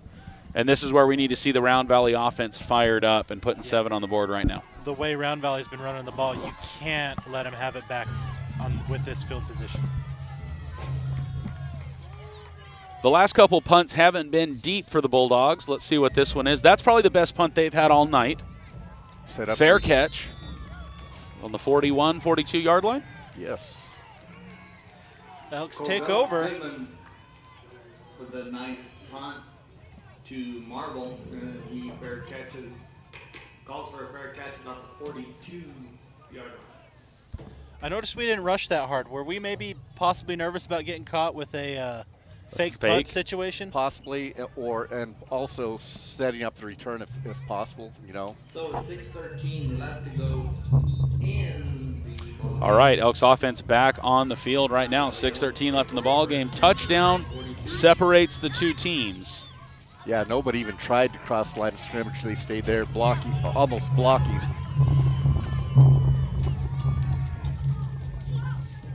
Two receivers out to the right side. Marble's going to hold on to it, I believe, left side. Marble's got it. Breaks out. The free. Marble to the 20, the 10. Touchdown. Riker Marble, no. They stepped out of bounds. Stepped out of bounds. Yeah, Steven, be careful. Be careful. Steven got a little excited. That's testing the mic. It works. Spoiler alert, it worked. Riker Marble with the keeper for what, 50 and change, Steven? 8. First and goal from the 4-yard line is where we're going to pick things back up. Riker Marble with a great carry right there. One play is all it takes to get us to the red zone now. Hold on to that ball. Give to Clark right side. Clark with a hop, a skip, and a jump, and that is an Elks touchdown. Now I can say touchdown. Now it's a touchdown, and it works. Another Trail Riders touchdown on the board. It's going to make it a 20-21 ball game with 5:54.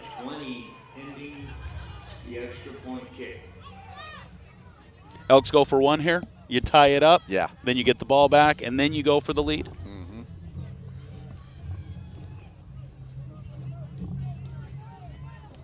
That indeed looks like what's happening. Brett Jordan set to hold for Riker Marble.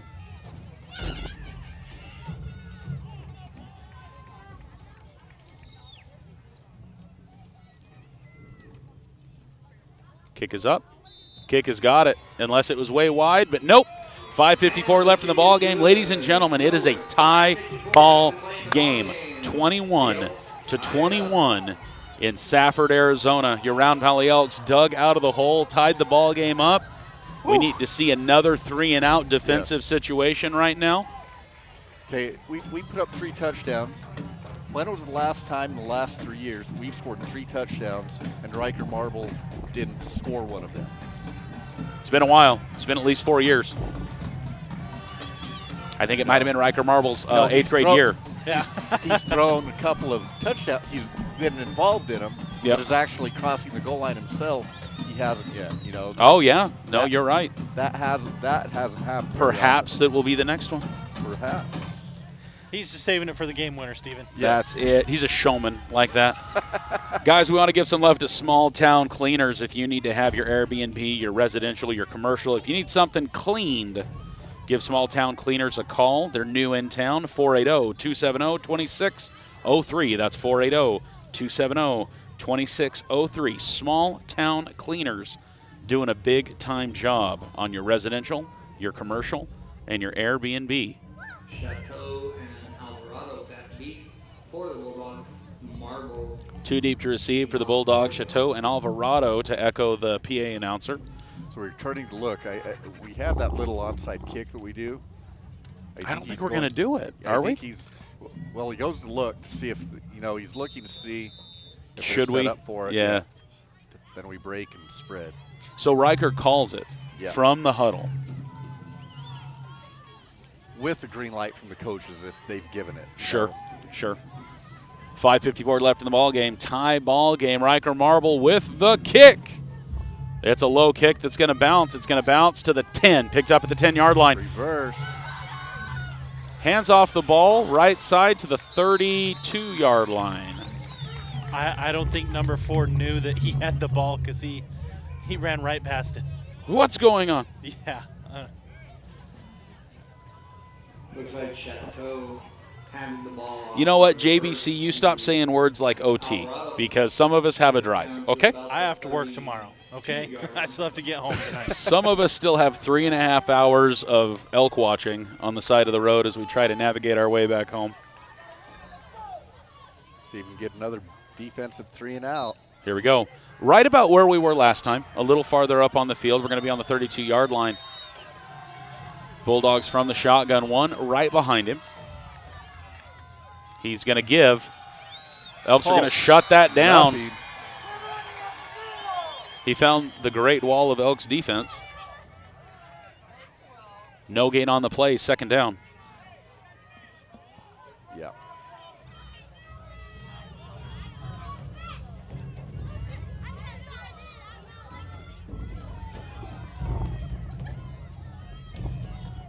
So Lori Baker, Grandma Baker, giving some comments in the chat as well about winning, make this win for Lane, and it definitely can be motivating. Like you said, Ethan, I think we saw the Elks on the motivational side of that two-way street. From the shotgun, out to the right side. Quarterback's going to hang on to it. Quarterback's trying to swing around the right side. He's got room. That's a first down for the quarterback and then some. He's going to run and zippity-doo-dah out of town, about to the 46-yard line. That is one thing that we have had a hard time containing is we commit so hard, the quarterback's able to see that run, and he takes it. The quarterback's smart enough, dynamic enough to see it. Ball is spotted Let's at the go. 46-yard line. Thanks, girls. She's like, what are you talking about? I wasn't totally going to scream into that microphone right there. That is not what I was going to do. You did not almost catch me. That's going to be a carry for about 5 yards. Monster ball Yep. carrier gets about 6. Oh, 6 maybe? About 6. Yeah, it is more than 5.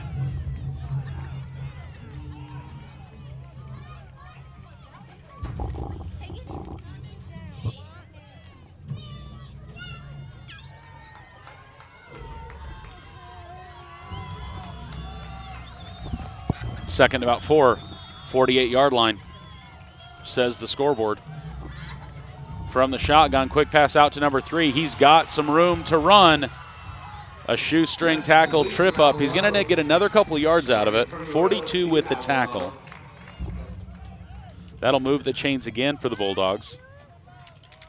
We need to see a defensive shutdown. Jeffrey Cochran.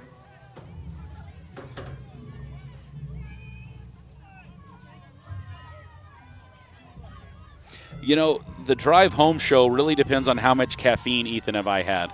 That really dictates what kind of, we call it the point after, which we'd like to convert into a podcast style format for you guys.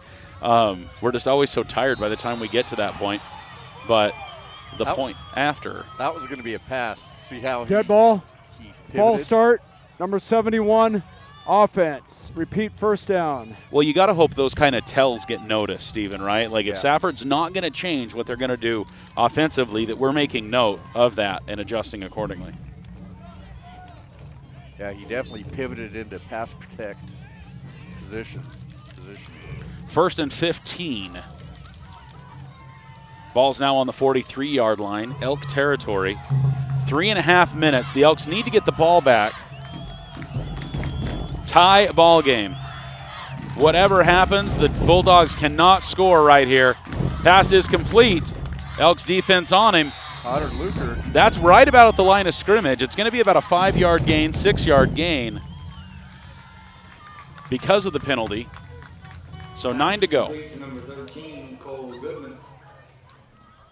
The penalty happened on first down, correct? So it is a Yes. 2nd and 9 situation right now. 6, so it's going to bring up a second down, and we'll say 9 to go. I would agree with you, Mr. PA announcer. He's a marble, by the way, the PA announcer. His last name is Marble. He's not sure if he's related to our marbles or not. We'll have to ask our marbles. Yeah. Somebody's lost their marbles. Handoff 22, trying to find himself some room. He's going to get 3 or 4 yards out of it. It's going to be 3rd and 5. 3rd and 5. The band is now up in the stands with us. It is nice that they set up on the other side, though, where our microphone wasn't, or else that would be a totally different kind of situation. Timeout. Defense. First timeout. Round Valley's going to call a timeout, the first of the half for them. So 60 seconds. We're going to take a break here as they hit the reset button. 3rd and 6, Stephen. This is a huge opportunity right here. This is make or break right here. Not make or break for the game necessarily, but we need to see a stop here to drive a 4th down opportunity, because the Elks still have enough time to march down the field offensively. Oh, definitely. You know, but I'm thinking here for Safford, this is 2-down territory. That, you know, whether they get this conversion here or not, they will be going for it on 4th down, I would assume. Do we know what kind of special teams they have? We're on the 35-yard line, so it'd be a 52-yard field goal attempt. Please, please, please try field goal. Give that a shot? Put it that way, yeah. I would be very excited. He's warming up. Yeah. But that is deep for any high school. He came up a similar field goal against Morenci last week. Fell about 5 yards short, and Morenci returned it for a touchdown. Okay, one in the backfield from the shotgun. Quick pass out to the right side in the backfield. Gets caught up. That is what I'm talking about. Loss of about 5 yards on the play. 4th down. Ziegler with the solo tackle there. Great play. I feel like that was a one-handed grab the jersey, don't let go. Yes. Brody Ziegler causing a loss of yards. 4th down. So Stephen, this is where we were talking. This is what you were saying. This is 2-down territory. This is 4th and 10. See if we get another similar result here. So again, now we're well outside pretty much any high school kicker, right? Yeah. Without really good wind conditions or some help that way. It'd be a 56-yard attempt. They're lined up. They're lined out wide. One in the backfield. I feel like we're going to see a pass play, but 22 also has the wheels to make it happen. Delay of game. Delay of game. They were trying to hard count is what was happening there. They wanted an easy 5 yards. Offense. Oh, no delay of game. They got the timeout before play delay. Able to call a timeout prior to delay of game. No penalty on the play. Oh, my goodness. Oh. Don't they know that I could possibly have heart conditions because of these games that we've had this year? At least palpitations? Yes. You know. So what kind of a sack was that there? I mean, I'm wondering. Ethan, what do you think? What's that? Nothing. I don't know. I heard pregame there was going to be lots of different sack-style commentary comments, but I haven't heard any yet. I'm just... Sackalicious. Saccaroni and cheese. Saccaroni and cheese. Something going on. Yeah. I think it might be a sack-nado. Whoa.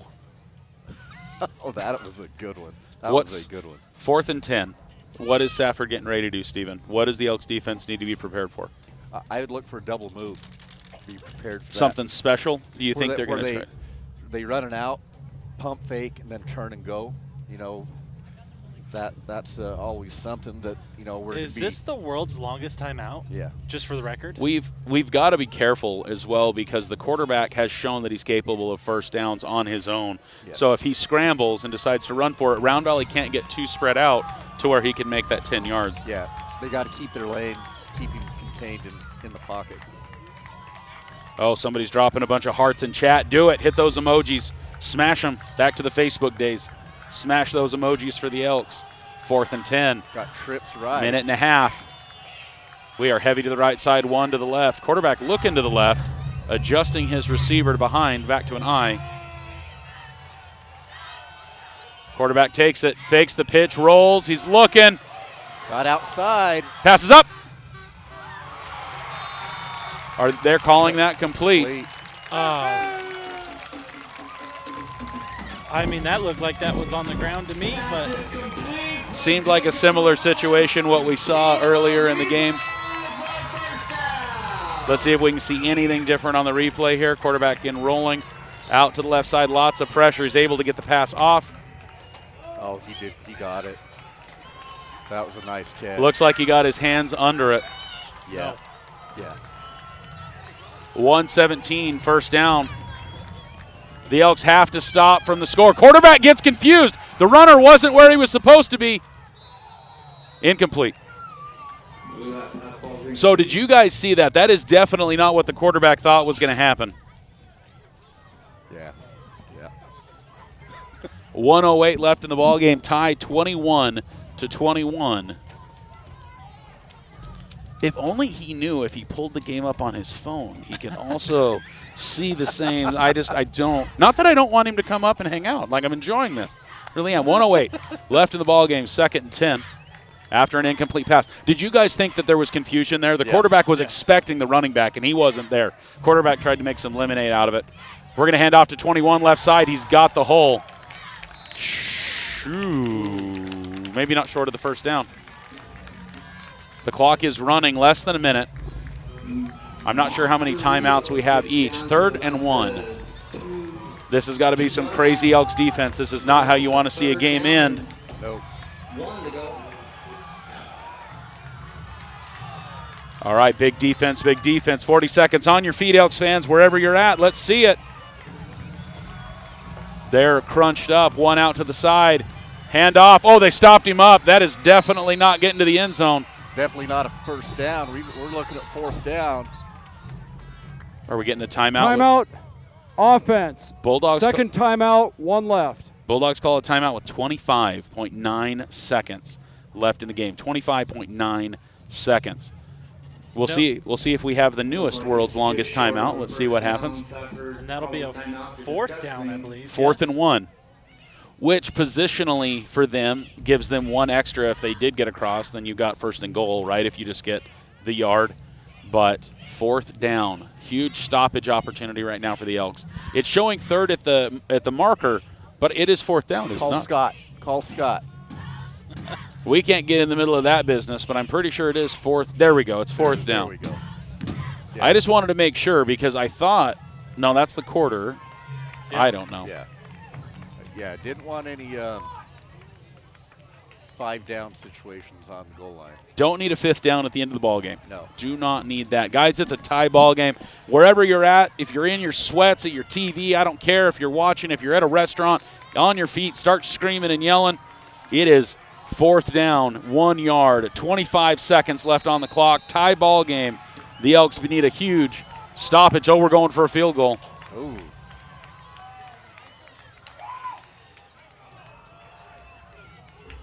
Safford going for the field goal. 21-yard attempt. Just outside of what a PAT would be. Kicks up. Missed Was it wide? Wide to the right. Wide to the right. Oh, No. Just inside. Just No. inside.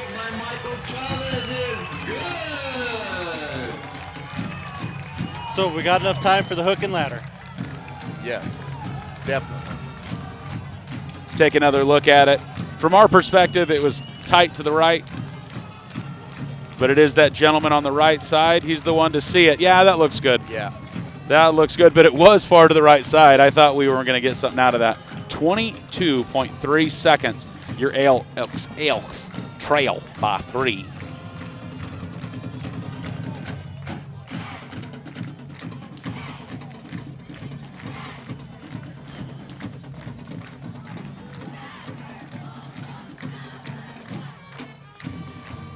So the Bulldogs have not booted it yet, Steven. Do we see them making a long kick this time? No. They're not. I don't see them giving us a chance. Set up return, get them blocked, the wedge set, things like that. So with a kick like this, do you just get it and fall on it, stop it? If it's at the 30-yard line, 35-yard line, if you're Noah Dana, if it goes to him again, yeah, you fall on it, But if you're an athlete, if you're one of. Did you just say that Noah Dana wasn't an athlete? No, Is that what just happened right let's there? rephrase that. If you're a running back, receiver, somebody a skilled player, yes. Usually carries the ball, you run it. 22 seconds, guys. Here we go. Get loud. Molly Butler Lodge, 4th quarter. You're watching Let's Go Elks. I love Noah Dana. Here we go. Oh, there we go. We got a long boot. Picked it up. Clock is running. 20 seconds on the clock. We're moving. Oh, baby, here we go around the left side. We're going to get past the 40-yard line with 13 and a half seconds left. Sorry, I just screamed in everybody's ear holes. Big return by Crick.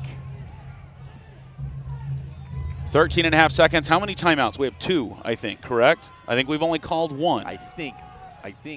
We have 2 left, yes. That is accurate. 2 timeouts left, 13 and a half seconds. 40-yard return by Crick. So a big play gets us closer. Riker Marble with the ability to answer that field goal if we can get him in range. It is beautiful weather for a field goal. There is no wind going on. Trying to get a ball off the field here, 13 and a half seconds. Clock will start at the snap here. 13.5 seconds, Riker Marble in the backfield. Here we go. Quick pass right side to Brett Jordan, incomplete. We were gonna, that was the hook and ladder. Yep. That was the hook and ladder. 3.2 seconds off the clock. We got 10.3 left. Your Elks trail by 3.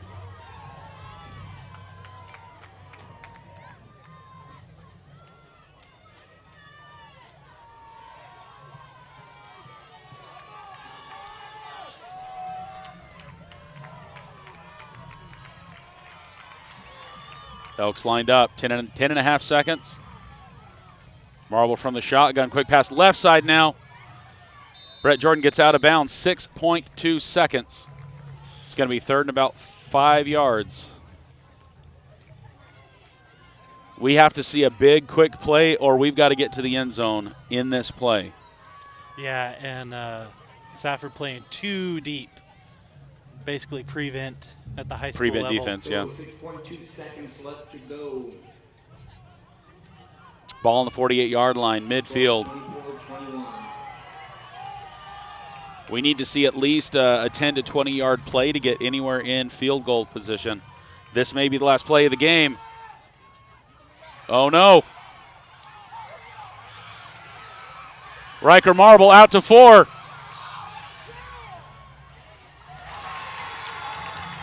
Ball is still in. We are still going, guys. They will tackle. No, ball still loose again. And that'll be the game. Ladies and gentlemen, that is a ball game. You know what? A valiant effort there on a final play. The Elks really trying to get it open, get around the corner. It came from Round Valley. Please drive home. Once again, everybody keep your thoughts and prayers with the Hill family. It's been a Final great score game. here in Safford, the Bulldogs 24, the Elks 21. At a very, very late game field goal, putting the Bulldogs up by 3. The Elks with a huge second half comeback. Well, so silver lining coming in, we're 11, Safford's 13. You know, it's not going to hurt us that much in the PowerPoints. It's not conference. But, those are not, the rankings you're looking at are not the official rankings. We are actually 17th in the ones that count coming to tonight. Payson was 16. So you have to go to AZ Preps 365 to get the rankings that count. The ones on Max Preps are an alternate ranking.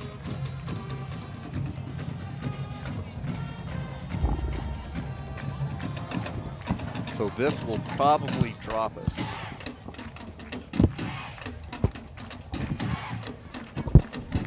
Who does Blue Ridge have this week? Because we were tied with Blue Ridge in our In the region. region. We are technically second because they had the higher ranking than we did. So that's the determination. We have a tie. I'm not sure who they have tonight this week. The other region games. It must be a non-region game. Possibly. So we'll see how that shakes down for the Yellow Jackets. We still have the Yellow Jackets later in the year. That's our last regular season game. Will be against the Yellow Jackets. Yeah, so if you go to AZ Preps 365 and click on football rankings, that's where you get the official setup. We were 17th. Payson was 16th. Safford was like 15th. So this was a critical game. And to have it be a three-point Yeah. game. Steven, you want to touch on stats a little bit? Is there anything noteworthy now that we're at the other end of the game? The numbers definitely show the Elks in a much more aggressive second-half situation. Yeah. I believe at halftime we were sitting at about 4.5 yards average rushing. You can see that that's doubled in the second half. Yeah. We completely dominated in the second half. I mean, they had like a little over 105 yards total offense coming into the half, and critical turnovers. We had another pick on the goal line. That was a tough one. Yeah, and that would have been one more that would have changed the score, would have changed things up for us for sure. But a much more controlled second half comparing the first and the second half of football here. Yeah. Hate to go to it, but very similar game to Thatcher. We controlled the second half, but weren't able to make the critical plays when necessary. Right at the end, yep. Yeah. They got another, they got that long pass. Great catch. Great catch by that receiver down there on the 8-yard line or 11-yard line. That was just, he made the play. Ethan, was there anything that you got to see that we might have missed during the game that could have made a difference, that could have changed things? Because Ethan gets to see 3 different angles of the game all the time, and so there's things that he may get to see that we don't catch on the live stream. But, or is it just what Steven's saying, or is it just a little bit too little, too late? I've hesitated to say that 2 or 3 times, but we turned it up and made huge adjustments in the second half, but it was just a little less than what we had to have. Yeah, I think going into that final drive, the thing I saw I was concerned about is we were playing really soft. We were playing really far off. And so leading up to the big throw, the 5 yards, throw and catch and run a yard or two, that was all wide open. And I don't know, I would just like to see challenge at the line, make them beat us, and they really weren't doing that all night. They were extending plays when he was getting out of the pocket, and that's when they were getting open. Yeah. When he was trying to hit his timing routes, that's when we were getting interceptions. Yeah. And so, I think we had the skill to match them, and, athletically we had them covered. And so I would have liked to have seen some of that taken away on the final drive. But we knew having watched film, we were very concerned about their speed on the outside. 10 and 13 or 10 and 18, I can't remember what the number is. They had some explosive plays leading into tonight. We put pressure on with 3-4 men on the rush, and he would extend plays. He'd get outside of a containment and hit the pass. We knew that was a big concern, was his movement coming into the night, his ability to evade, and so it's 6 of one, half dozen of the other. You have to pick your poison a little bit sometimes, and that guy made a nice play. That kid made a nice the catch when he needed to, at the end there. He extended the play. That last drive, you don't want to give up that big play, and he scrambled. He made a scramble pattern. It almost feels like Post and Butte all over again. Yeah. Just a wild circus catch right at the end. That's just what we didn't need. Yes. Lots of pressure, 2 Elks defenders on it, trying to stop it, and just one crazy catch that made the difference. Put him within field goal range, totally changed the game there. My brain wasn't even saying field goal. I thought they were going to punch it in for 6, and they made the play. They drained enough time on the clock to get where they wanted to be, and then put 3 points on the board. Yeah. Big picture, Lane Hill, hopefully he's okay, that everything is precautionary tonight. Hopefully things are good on that end. This has been a season of close calls, close games, close things, right? And just tonight is just another iteration of that. If I heard you guys say, "Oh, this feels like Thatcher," "Oh, this feels like Post and Butte," like we've had so many games that were very similar in nature. And I would throw in Payson as well. Payson, a 3-7 ball game. We just happen to be on the other side of the scoreboard that we like to be, right, in a game like that. But a lot of really tight, really close games all season long. And a couple more to come, right? And with Sholo and Fountain Hills, it'll be interesting to see what that game materializes to be. Finishing the game with Blue Ridge, that's going to be another really interesting game as well. And so a lot of football. We still got 3 games in the regular season yet that are going to shake things up and determine what the playoffs look like. And so still a lot of football to be played. Just we've said it once and we've got to say it again. You have to silo the victories and you have to silo these games as well and be ready come Monday morning to make the adjustments. We have another Thursday night game again next week, which makes it harder because you only have a couple days to get ready. The JV only has 2 practices before they play on Wednesday. Yeah. And then the varsity only has the 3 practices before we play on Thursday. The good thing is it's Ganado. Yep. That Senior night next Yes. week for those of you that are still watching with us in our Farmers Insurance post-game show. Next week will be senior night in the Dome, last home game of the regular season. And then we will go on the road to Fountain Hills the following week on the 20th. And then we will finish the regular season in Blue Ridge with or without snow on the ground. Yeah. We'll see what happens so there. coming into tonight, Blue Ridge was 8th in the rankings. Okay. Safford was 14, Morenci was 13, Thatcher was 11. Some teams we're familiar with. Payson was 16, we're 17. People asked me this week, how are we ranked behind them after beating them? Comes down to wins ultimately. They had one more win than we did. We do. If we win out, we'll be in the top 16. But we've got to beat. We'll have to beat Blue Ridge. That's going to be a pivotal game, and having it being the last game of the season, right? Yep. It'll be a little colder. We're going to be playing outside, so hopefully the Elks are ready for that here in the next few weeks, and we'll see them start practicing outside as well to start preparing for that Yep. as well in the next 3 weeks. And that's going to be so drastically different from Fountain Hills. We're going to go down to the valley and play in a little bit warmer weather. I mean, this is on point. This is. It'll probably be similar to this by the time we get down there. So, guys, as we wrap up our coverage here in Safford. Everybody that's watching that's already home, glad that you're home. Hopefully you're nice and tucked in and warm and cozy. To those that are listening as they start their drive home right now, please be safe on your travels home if you are headed all the way back up the mountain this evening. A huge thanks to Farmers Insurance for bringing the post-game coverage to us today. If there are home, auto, life, insurance special events that you need coverage for, go see Troy. He's right there by shortstop. That's going to be a little bit of a logistical excitement as those gas stations get shut down and get worked on. But that's where Troy is, right there by the shortstop. So go visit him and his staff there in Eager, right at the light there, and they can help you work through wherever you are in your life situation. Guys, they're already shutting the lights down, and we got a lot of stuff to tear down. Oh, please don't turn off anymore because it is dark. Guys, from Safford High School, cameramen tonight, Jensen Bigelow on the main cam, Gareth down on the field camera. A huge thanks to both of them for helping us out. From Safford, I'm Wesley McBride. I'm Ethan Holiday. I'm Stephen Penny. I want to give thanks to my wife helping us spot tonight.